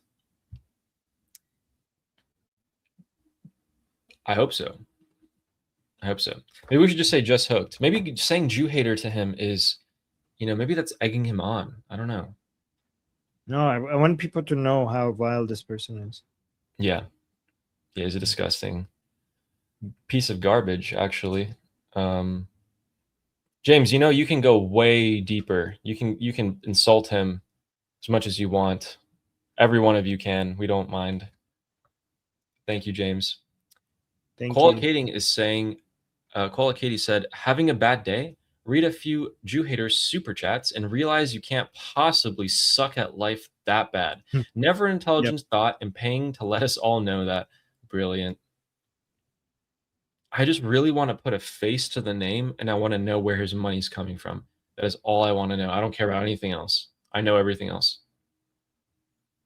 His mom. I know. I'm in touch with her. Thank you, Koala Katie. Appreciate you. And right after, you're right, Koala Katie. Let's look at his super chats. So he says, Ali 2 seconds into the mission with a parachute. Hey, that's all it takes, I'm quick in some things. That's all it took to do the mission. I'm down. And AP Moto Arts saying, no matter how silly the MOU is, we signed it for 60 days. Look to August 17th for real decisive action. Until then, only tit for tat. Yeah, I mean, I hope so. A month left, but also that's just a stupid piece of paper. We can probably see how stupid it is. At any point, the both sides could just rip it up whenever it's convenient for them, and also they could just extend it as well. I think it's more bordering on like what is the red line of escalation that shouldn't be crossed, which is, you know, the blockade, U.S. casualties, striking the Islamic Republic actual leadership. Those are the type of things that we know when the MOU is over. Israeli green light, for example. Yeah. Thank you, AP Moto Arts. Father of Chaos just sent Max a super chat, told him, oh, he's live right now. Cool. What did he say? Oh, thank you. Thank you so much. Yeah, this is the Yeah. best way to get people on our shows. Just go super chat them and tell them to come, you know, tell them how to contact us. The best way to contact me is if you go to my email, armin.navabi@gmail.com, or you could contact me on my X account. I think I follow him. Yeah, tell them to contact us. Tell them to go Armin. Like the best way is just to tell them to find my contacts on X, because I put my email on X as well in case I don't follow them, but I do follow him. Yeah. If you could let us know, actually, Chaos, what he said, just like in a regular chat, you don't have to super chat or anything. I'll be looking for it. But yeah, thank you for doing that. Appreciate that. Thank you. And James Moore saying, I saw 2 Spanish transport planes from that area and a New Zealand transport plane that went somewhere over the Indian Ocean with its transponder off, and they flew out of Sri Lanka. This was yesterday. Don't know what they were doing, but oh, you're monitoring it for us. We really appreciate when you guys help us with the intelligence gathering here, because there's always going to be something we miss. Spanish and New Zealand transport planes. Spain's in NATO. New Zealand isn't. Transport planes, huh? Yeah, I'm not really sure what they were doing. But if I ever hear that again, I will come straight back to you and let you know that you were right.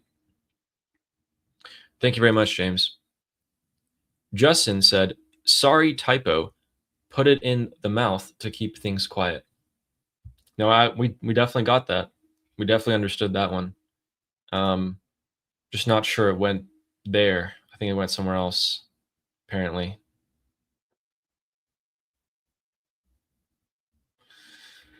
Thank you, Justin. Okay, so thank you, Justin. Quick update.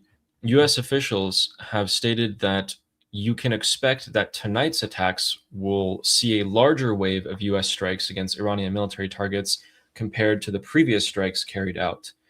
Okay, so we technically, that's true because they're hitting a bunch of new targets in the southwest of Iran. But yeah, I mean, technically that's true. Sure. Okay, so Ali, I want to watch this video with our audience. Let's do it. Can we do that? Or okay, but before I do that, I want to show you another video, because every day I'll try to find a video for you guys to get an understanding of what's happening inside Iran. So I get a lot of videos from what's happening inside of Iran, but that demonstrates the internal politics, and I don't want to show all of them to you guys because I don't want to bore you guys with too much internal politics within the Islamic Republic. But I try to, among all of them that we go through on the Persian channel, I try to find which one of them would be the most revealing, the most helpful video for everybody here to get the most understanding of the internal drama of the Islamic Republic, right? Guys, let me know in the chat if that's helpful, right?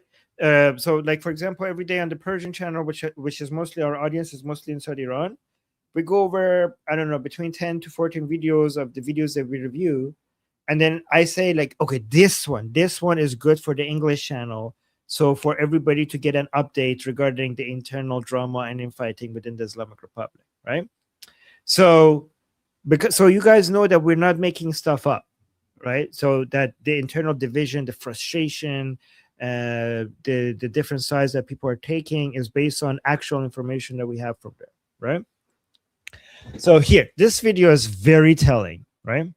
So this is the officials from the state TV. Like this is like a TV anchor from the Sedosima, the state TV, and he's passing by, and this woman starts shouting somewhere at him, right? So this is a woman from the people who are against the MOU, the people who want to chant death to the compromisers, whoever negotiates with the Americans, they are traitors. She's one of those people. And now she's yelling at the state TV, at the state media of the Islamic Republic. So let me play it and tell you what's happening here. Let me know if you understand. So far, do you guys understand what's happening? So this is the pro-regime, pro-Islamic rule, pro-Khamenei, pro-supreme leader, pro-Islamic revolution, pro-Islam, basically, mindset this woman is. And she's angry with the state media. And why is she angry? What is she angry about? Listen to this.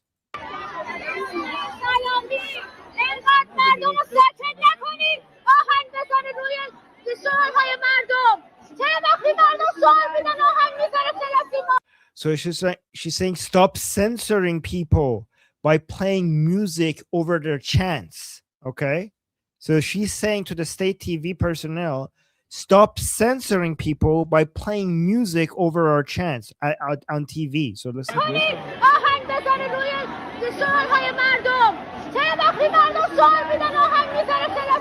Why do you put music on when people are chanting? Why are you silencing the people? Why do you play music over our chants, the chants of the people? Why are you in favor of the traitors, basically being Ghalibaf, Pezeshkian, and Araghchi? Why are you defending the traitors?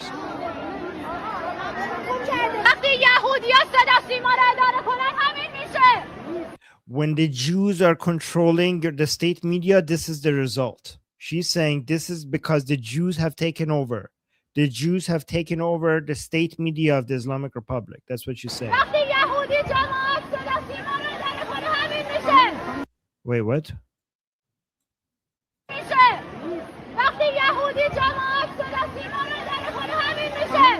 When the Jews gain control, this is the result. Okay, so guys, what's happening here is that these people believe that the Jews have taken over the Islamic Republic. Okay, so the Islamic Republic is now being controlled by the Jews. There's a coup that has happened. The supreme leader has been pushed aside. The current Ghalibaf, Pezeshkian, Araghchi are agents of the Jews who are trying to compromise with the Americans with negotiating and signing the MOU. They're surrendering the country to the enemy because these are the Jews who are now controlling the Islamic Republic and the state media.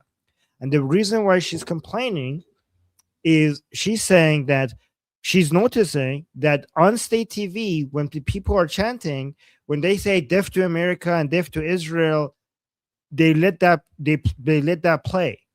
But when they're chanting death to the compromisers or death to the hypocrites or the people who are negotiating with the enemy, they are traitors, then the state TV plays music over it and tries to silence those chants because those are anti-Ghalibaf chants.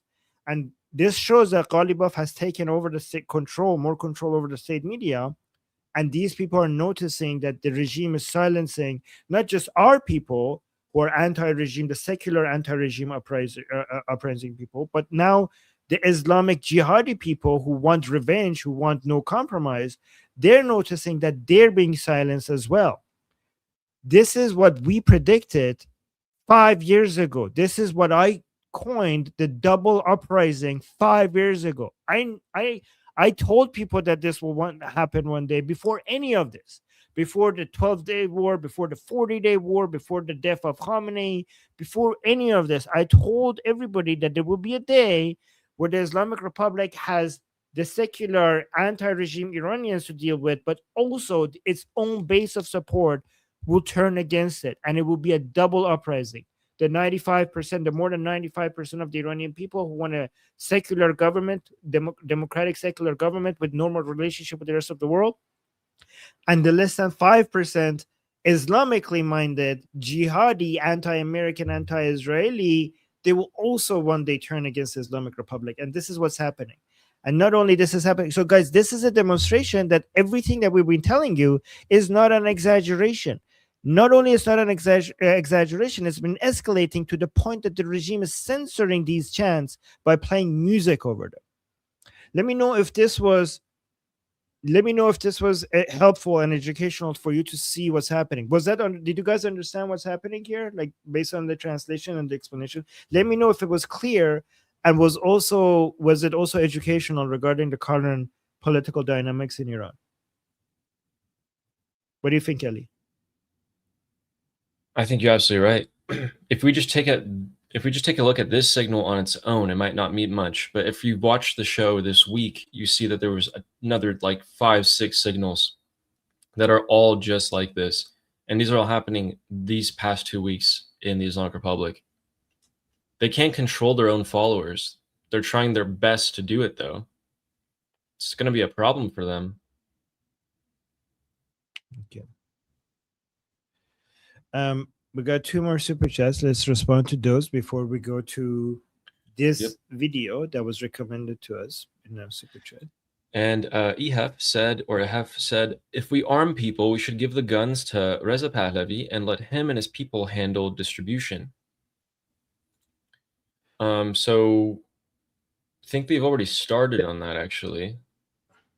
This is actually very true, Ali. We always say that if any of the arming of the Iranian people needs to be done, you and I say this all the time, with the leadership and coordination with Prince Reza Pahlavi and his team. It shouldn't be done with any other group, and it shouldn't be done directly with the Iranian people without involving Prince Reza Pahlavi and his team. 100%. Yeah, absolutely. Yep, that is a smart way of doing about it. And I'm pretty sure they actually started doing that. I think back like a month ago, they started doing that. So hopefully we see the results of that in the future.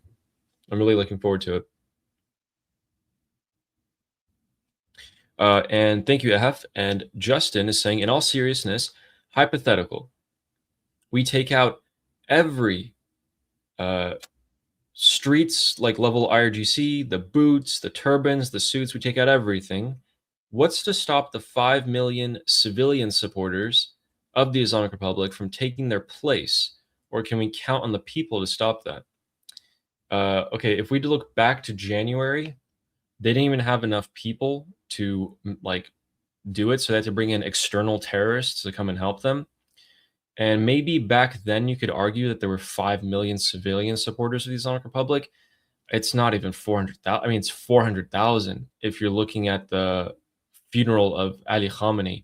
Let's just say 1 million, though. Let's be super generous and say it's 1 million. Yeah, I don't think that's anywhere near enough numbers-wise. They'll 1 million have with money. no fighting experience.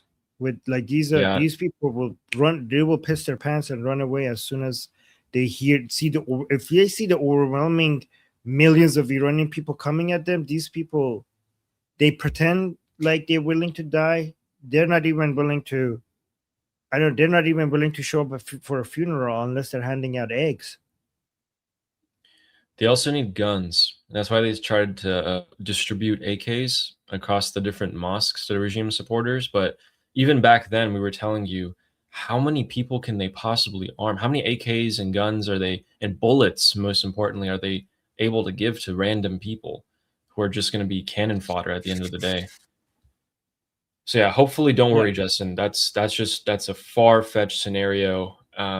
If we take out even 20% maximum of the repressive capability of the regime, they're done for, much less all of it. Well, good question, by the way. Yeah, great question. Thank you, Justin. And Ayla says, you give me hope, Armin, that there can be a better world. Oh, what's your response to that? Well, thank you. Well, I mean, the world has always gotten better through time. So that's what gives me hope. I have so much hope in people, and I have hope in civilization. You know, we have our ups and downs, but whenever you zoom out, the world has been consistently getting better. And not only is getting better, it's getting better at a more rapid pace. Every time you feel, you know, every time you zoom in, you might lose some hope regarding where the world is going. But just zoom out a little bit and look at how far we've come, and also see that without fail, we're always getting better. Without fail, throughout history, we're always getting better. The future is so beautiful. The future is very bright.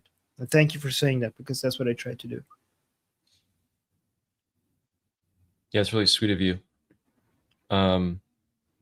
Quick updates here. We have more jet activity over Tehran, and anti-aircraft activity over eastern Tehran now. That's about it. Okay, so yeah. And BT asked a question here. So BT said, barely made it back in time. I'm here. Did anything crazy happen in Iran while I was gone? They're striking the southwest of Iran, which we actually didn't see before to this extent. They're extensively bombarding all the towns, major towns there that the IRGC are in. There's actually 2 assassinations that they carried out for the logistics and the communications, important people in both of those areas. And then the Strait of Hormuz is getting bombarded. The entirety of the south coast of the Islamic Republic is getting bombarded. Everything else is largely the same, though. We can expect the Islamic Republic's missiles to start raining down on Kuwait and Bahrain any minute now. So yeah, there we go. And last super chat by Aryan of Persia, saying, if or when the regime falls, what happens to its ardent supporters? Can we expect them to integrate and participate in future institutions and processes? Oh, Armin, can I say this real quick before you say this? Because I know you have. Armin's answered this question many times. Okay. For a little bit, if we're thinking far, if I'm suddenly the leader of Iran and I run the country and I'm thinking 50 years in the future, like Mohammad Reza Shah Pahlavi was, here's what I would think. Let them have representation in parliament. Let them integrate into society if they want to. Do not repress them unnecessarily and force them underground to form, another Hamas or Hezbollah or terrorist cults. Let them think that they have representation, because at the end of the day, they're not going to make significant decisions in any sort of meaningful way. 300 members of parliament, 4 of them are what? Islamists. Okay, so what? But also, the children can no longer be going to Islamic schools. They need to be going to public Iranian schools. If they want to go private, I can't stop that. That's totally their right. But the public schools are going to be pushing Iranian nationalistic ideas. Muslim bad because Muslim kill. Iranian good, Iranian culture, Iranian history, Muslim bad. 1 generation later, a lot of these kids grow up with all of these Iranian nationalistic values. When they have kids, so 2 generations later, that's it. Now the millions of these Islamists, you have a majority of them turned into pro-Iranian values and everything, and majority of that problem is solved if you have enough time. What do you think about that?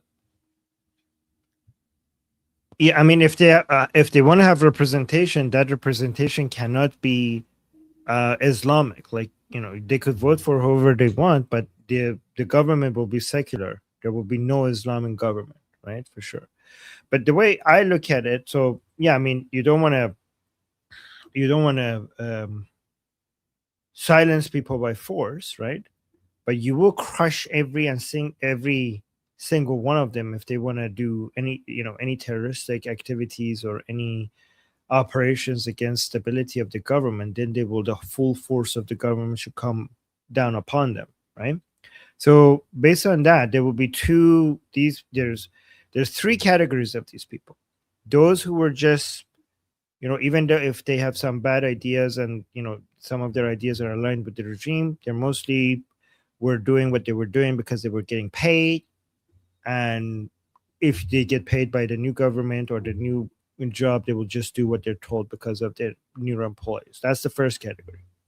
Then you have the diehard supporters who will continue to be diehard supporters, but they will not be violent about it. Like, they're not going to do terrorist activities or stuff like that. They're just going to be there with crappy ideas, right? That's not that big of an issue because every country has that.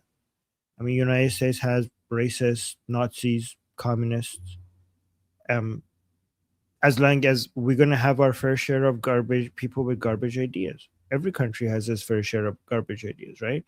And I think we might actually have it less than other people, compare, maybe other countries, for example, in Europe, they're importing the worst types of people, right? But we actually, I think as a percentage, they're going to be less than our population. We cannot eliminate 100% of that, right? So I'm just saying that at the end of the day, every country will have a certain percentage of people with garbage takes. As long as that percentage is not too high, you can never bring that percentage to zero, right? The expectation of that percentage being zero is unreasonable. Every country has that. We just should strive for having that percentage to be low. And I think for Iran, it might already be low, but obviously we need to work on their children, to try to not let their children be brainwashed by their parents. That's the main thing we need to do, right? I think we're lower. We're especially lower compared to other countries in the region. So that's not going to be a unique problem that we cannot solve. The main problem is going to be the ones who want to get involved in terrorist activities against the new government, the new secular government. That is the main problem, right?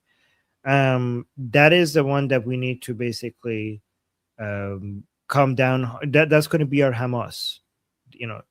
The way Hamas is to Israel, this is going to be for us. But I think the main difference is that they're not going to. Hamas has the oil and gas money of Iran backing it up. These groups will not have that anymore because we will have the oil and gas of Iran. So that's a great advantage to us. But we need a strong army, a strong police, and many strong intelligence agencies. And we need to cooperate with Israel. IDF needs to, Artesh needs to be working with the IDF, and our Savak needs to be working with Mossad to be able to find these people wherever they are, hunt them down, and eliminate them wherever they are. That's what we need to do. That's how you deal with this. But when it comes to the ones who are not being violent but still have garbage ideas, the key is education and the removal of brainwashing, not just in school but also at home. I'm very much in favor of making the Islamic brainwashing of children, even at home, to be considered child abuse and punishable by law. That would be great. That'd be great. Yeah, the private schools would have to get some pre-approved doctrine that they can and cannot push with audits and all of that. But yeah, I agree. We should smack down as hard as possible, send the clearest signal on those militant, violent extremists as early as possible, full force. And I don't think we'll have any problem finding backing for that or funding for that in a new government. Great question, Aryan. Thank you. Thank you. So we have a few more super chats. Armin, do you think we can watch it tomorrow? Because I might have to leave soon. Yep. Okay. Or if you want, I can go and then. No, it's okay. We can watch it tomorrow. We'll watch it tomorrow. Okay. Yeah, sorry about that. No. Shannon Moore is saying, I think we just assumed Jew hater's name is Jew hater. Maybe it's Jew hugger. He does seem to love funding Zionism. Please call him Jew hugger from now on, just in case. We'll consider it. We do also want to see what people are seeing him, how big of a piece of garbage he is. Yeah, we don't want to confuse new people. Why are you hating on this Jew hugger? Yeah. Be nice to him. Yeah. Thank you, also, some people have said, where's the allogram? So I found 2 for you guys, and then I'll find more for you tomorrow, because I feel bad. I haven't shown them in a couple days here. So thank you, Shannon. The Real Sow saying, Armin and Ali, how's the weather? It's all over the place, actually. It's gray one day and sunny the other for me.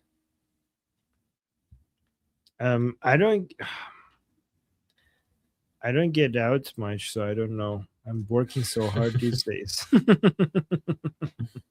I was on a date recently with my wife, and it was really nice. But I need to, I've been streaming so much. I need to go out more often. Mhm. Yeah, you should definitely take a vacation sometime if you can. Although, I mean, kind of being held in limbo here as well. It was great. Last week I went on a date and it was perfect. That's great.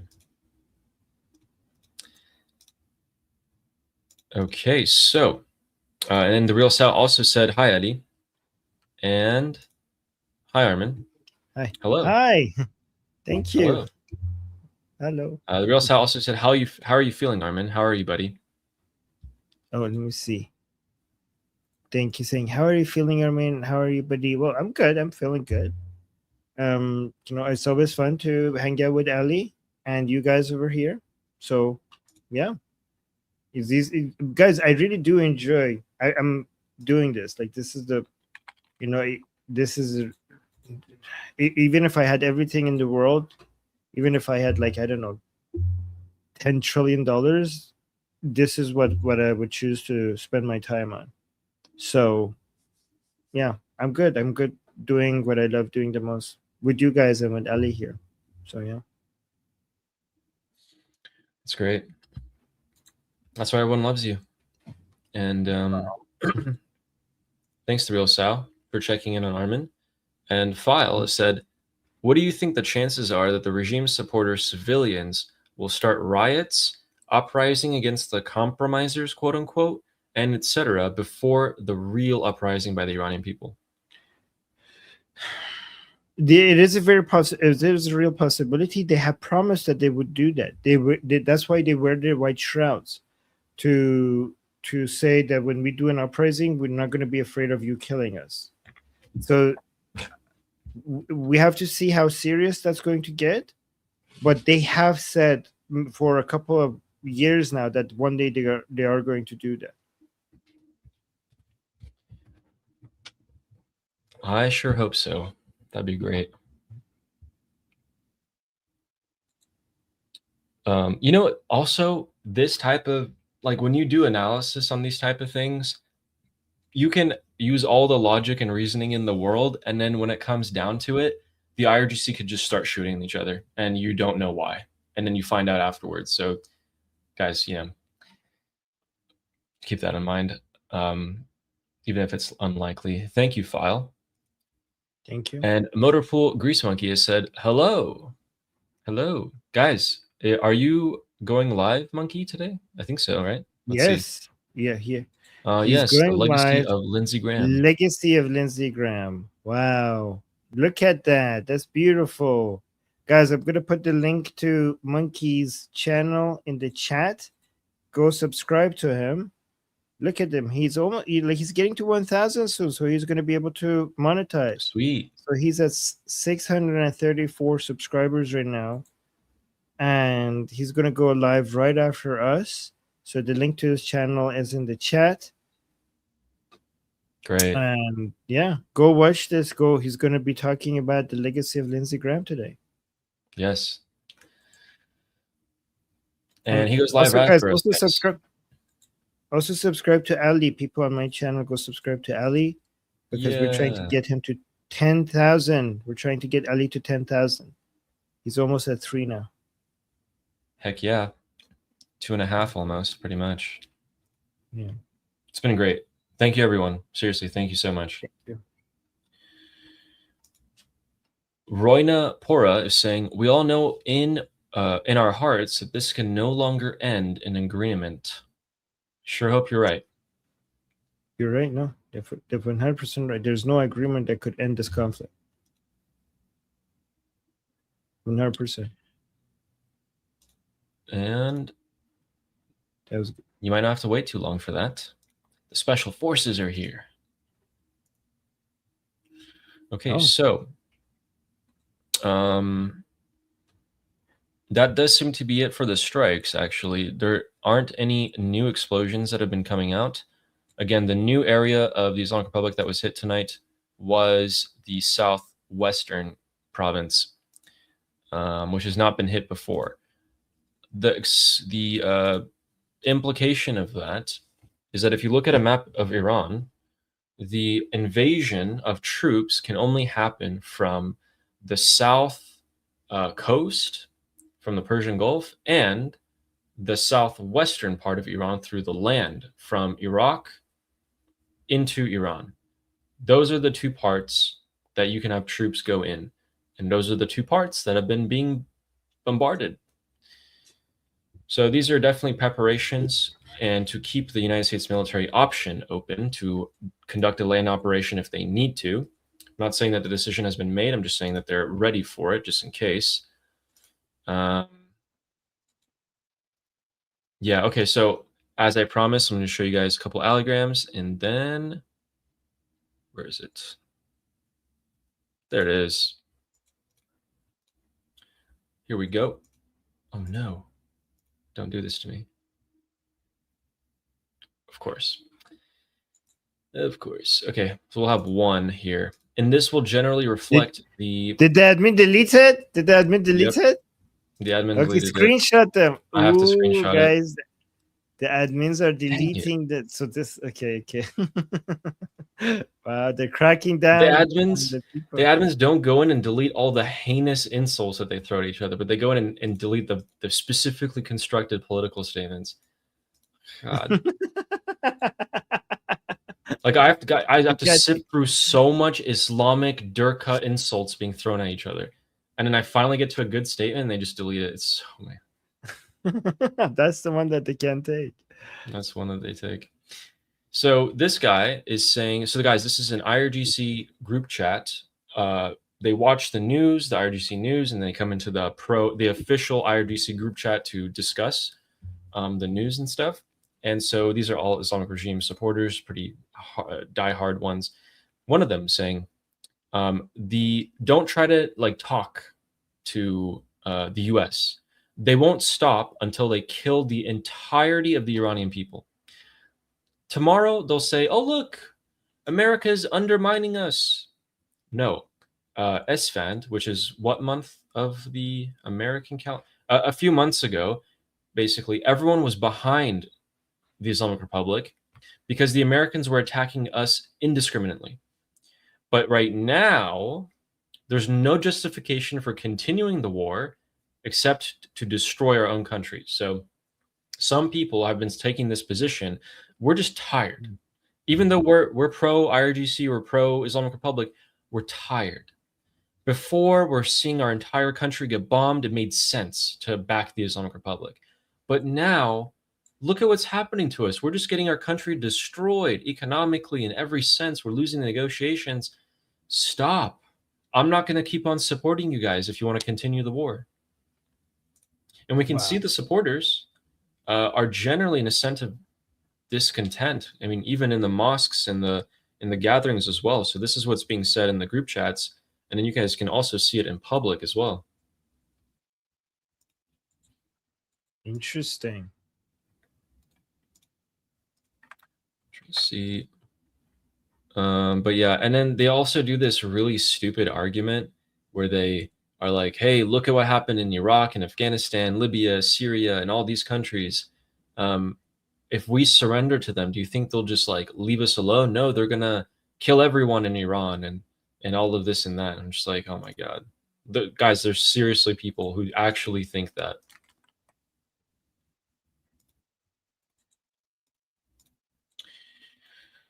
See right now. Okay. Yeah, so the latest messages as of right now, I just checked the last couple of ones. They're just saying like, hey, they just hit our Khuzestan province. They're hitting like the southwestern part. Aren't we going to respond to that?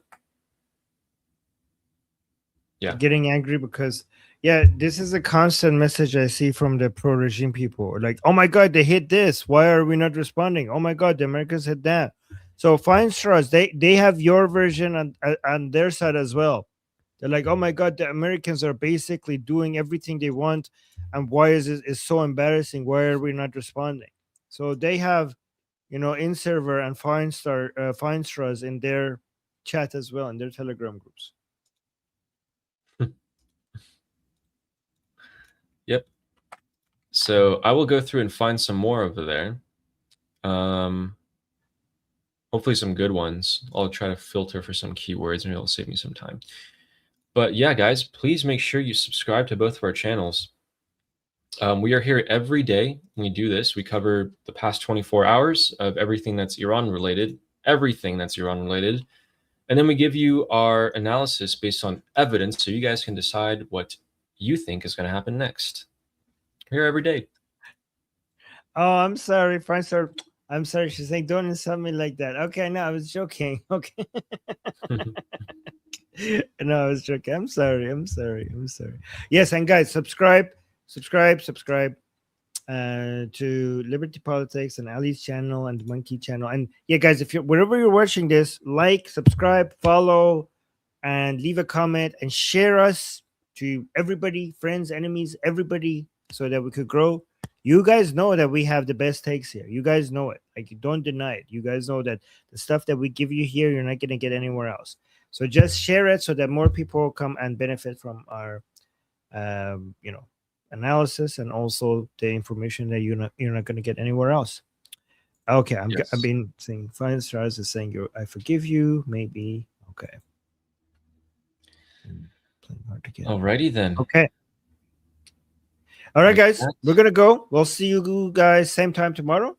And until then, I'm Israel Chai. Slava Ukraini. Cuba Libre. Long live America. Long live America. Javid Shah. Javid Shah. Payande Iran. Mwah. See you guys same time tomorrow. Subscribe.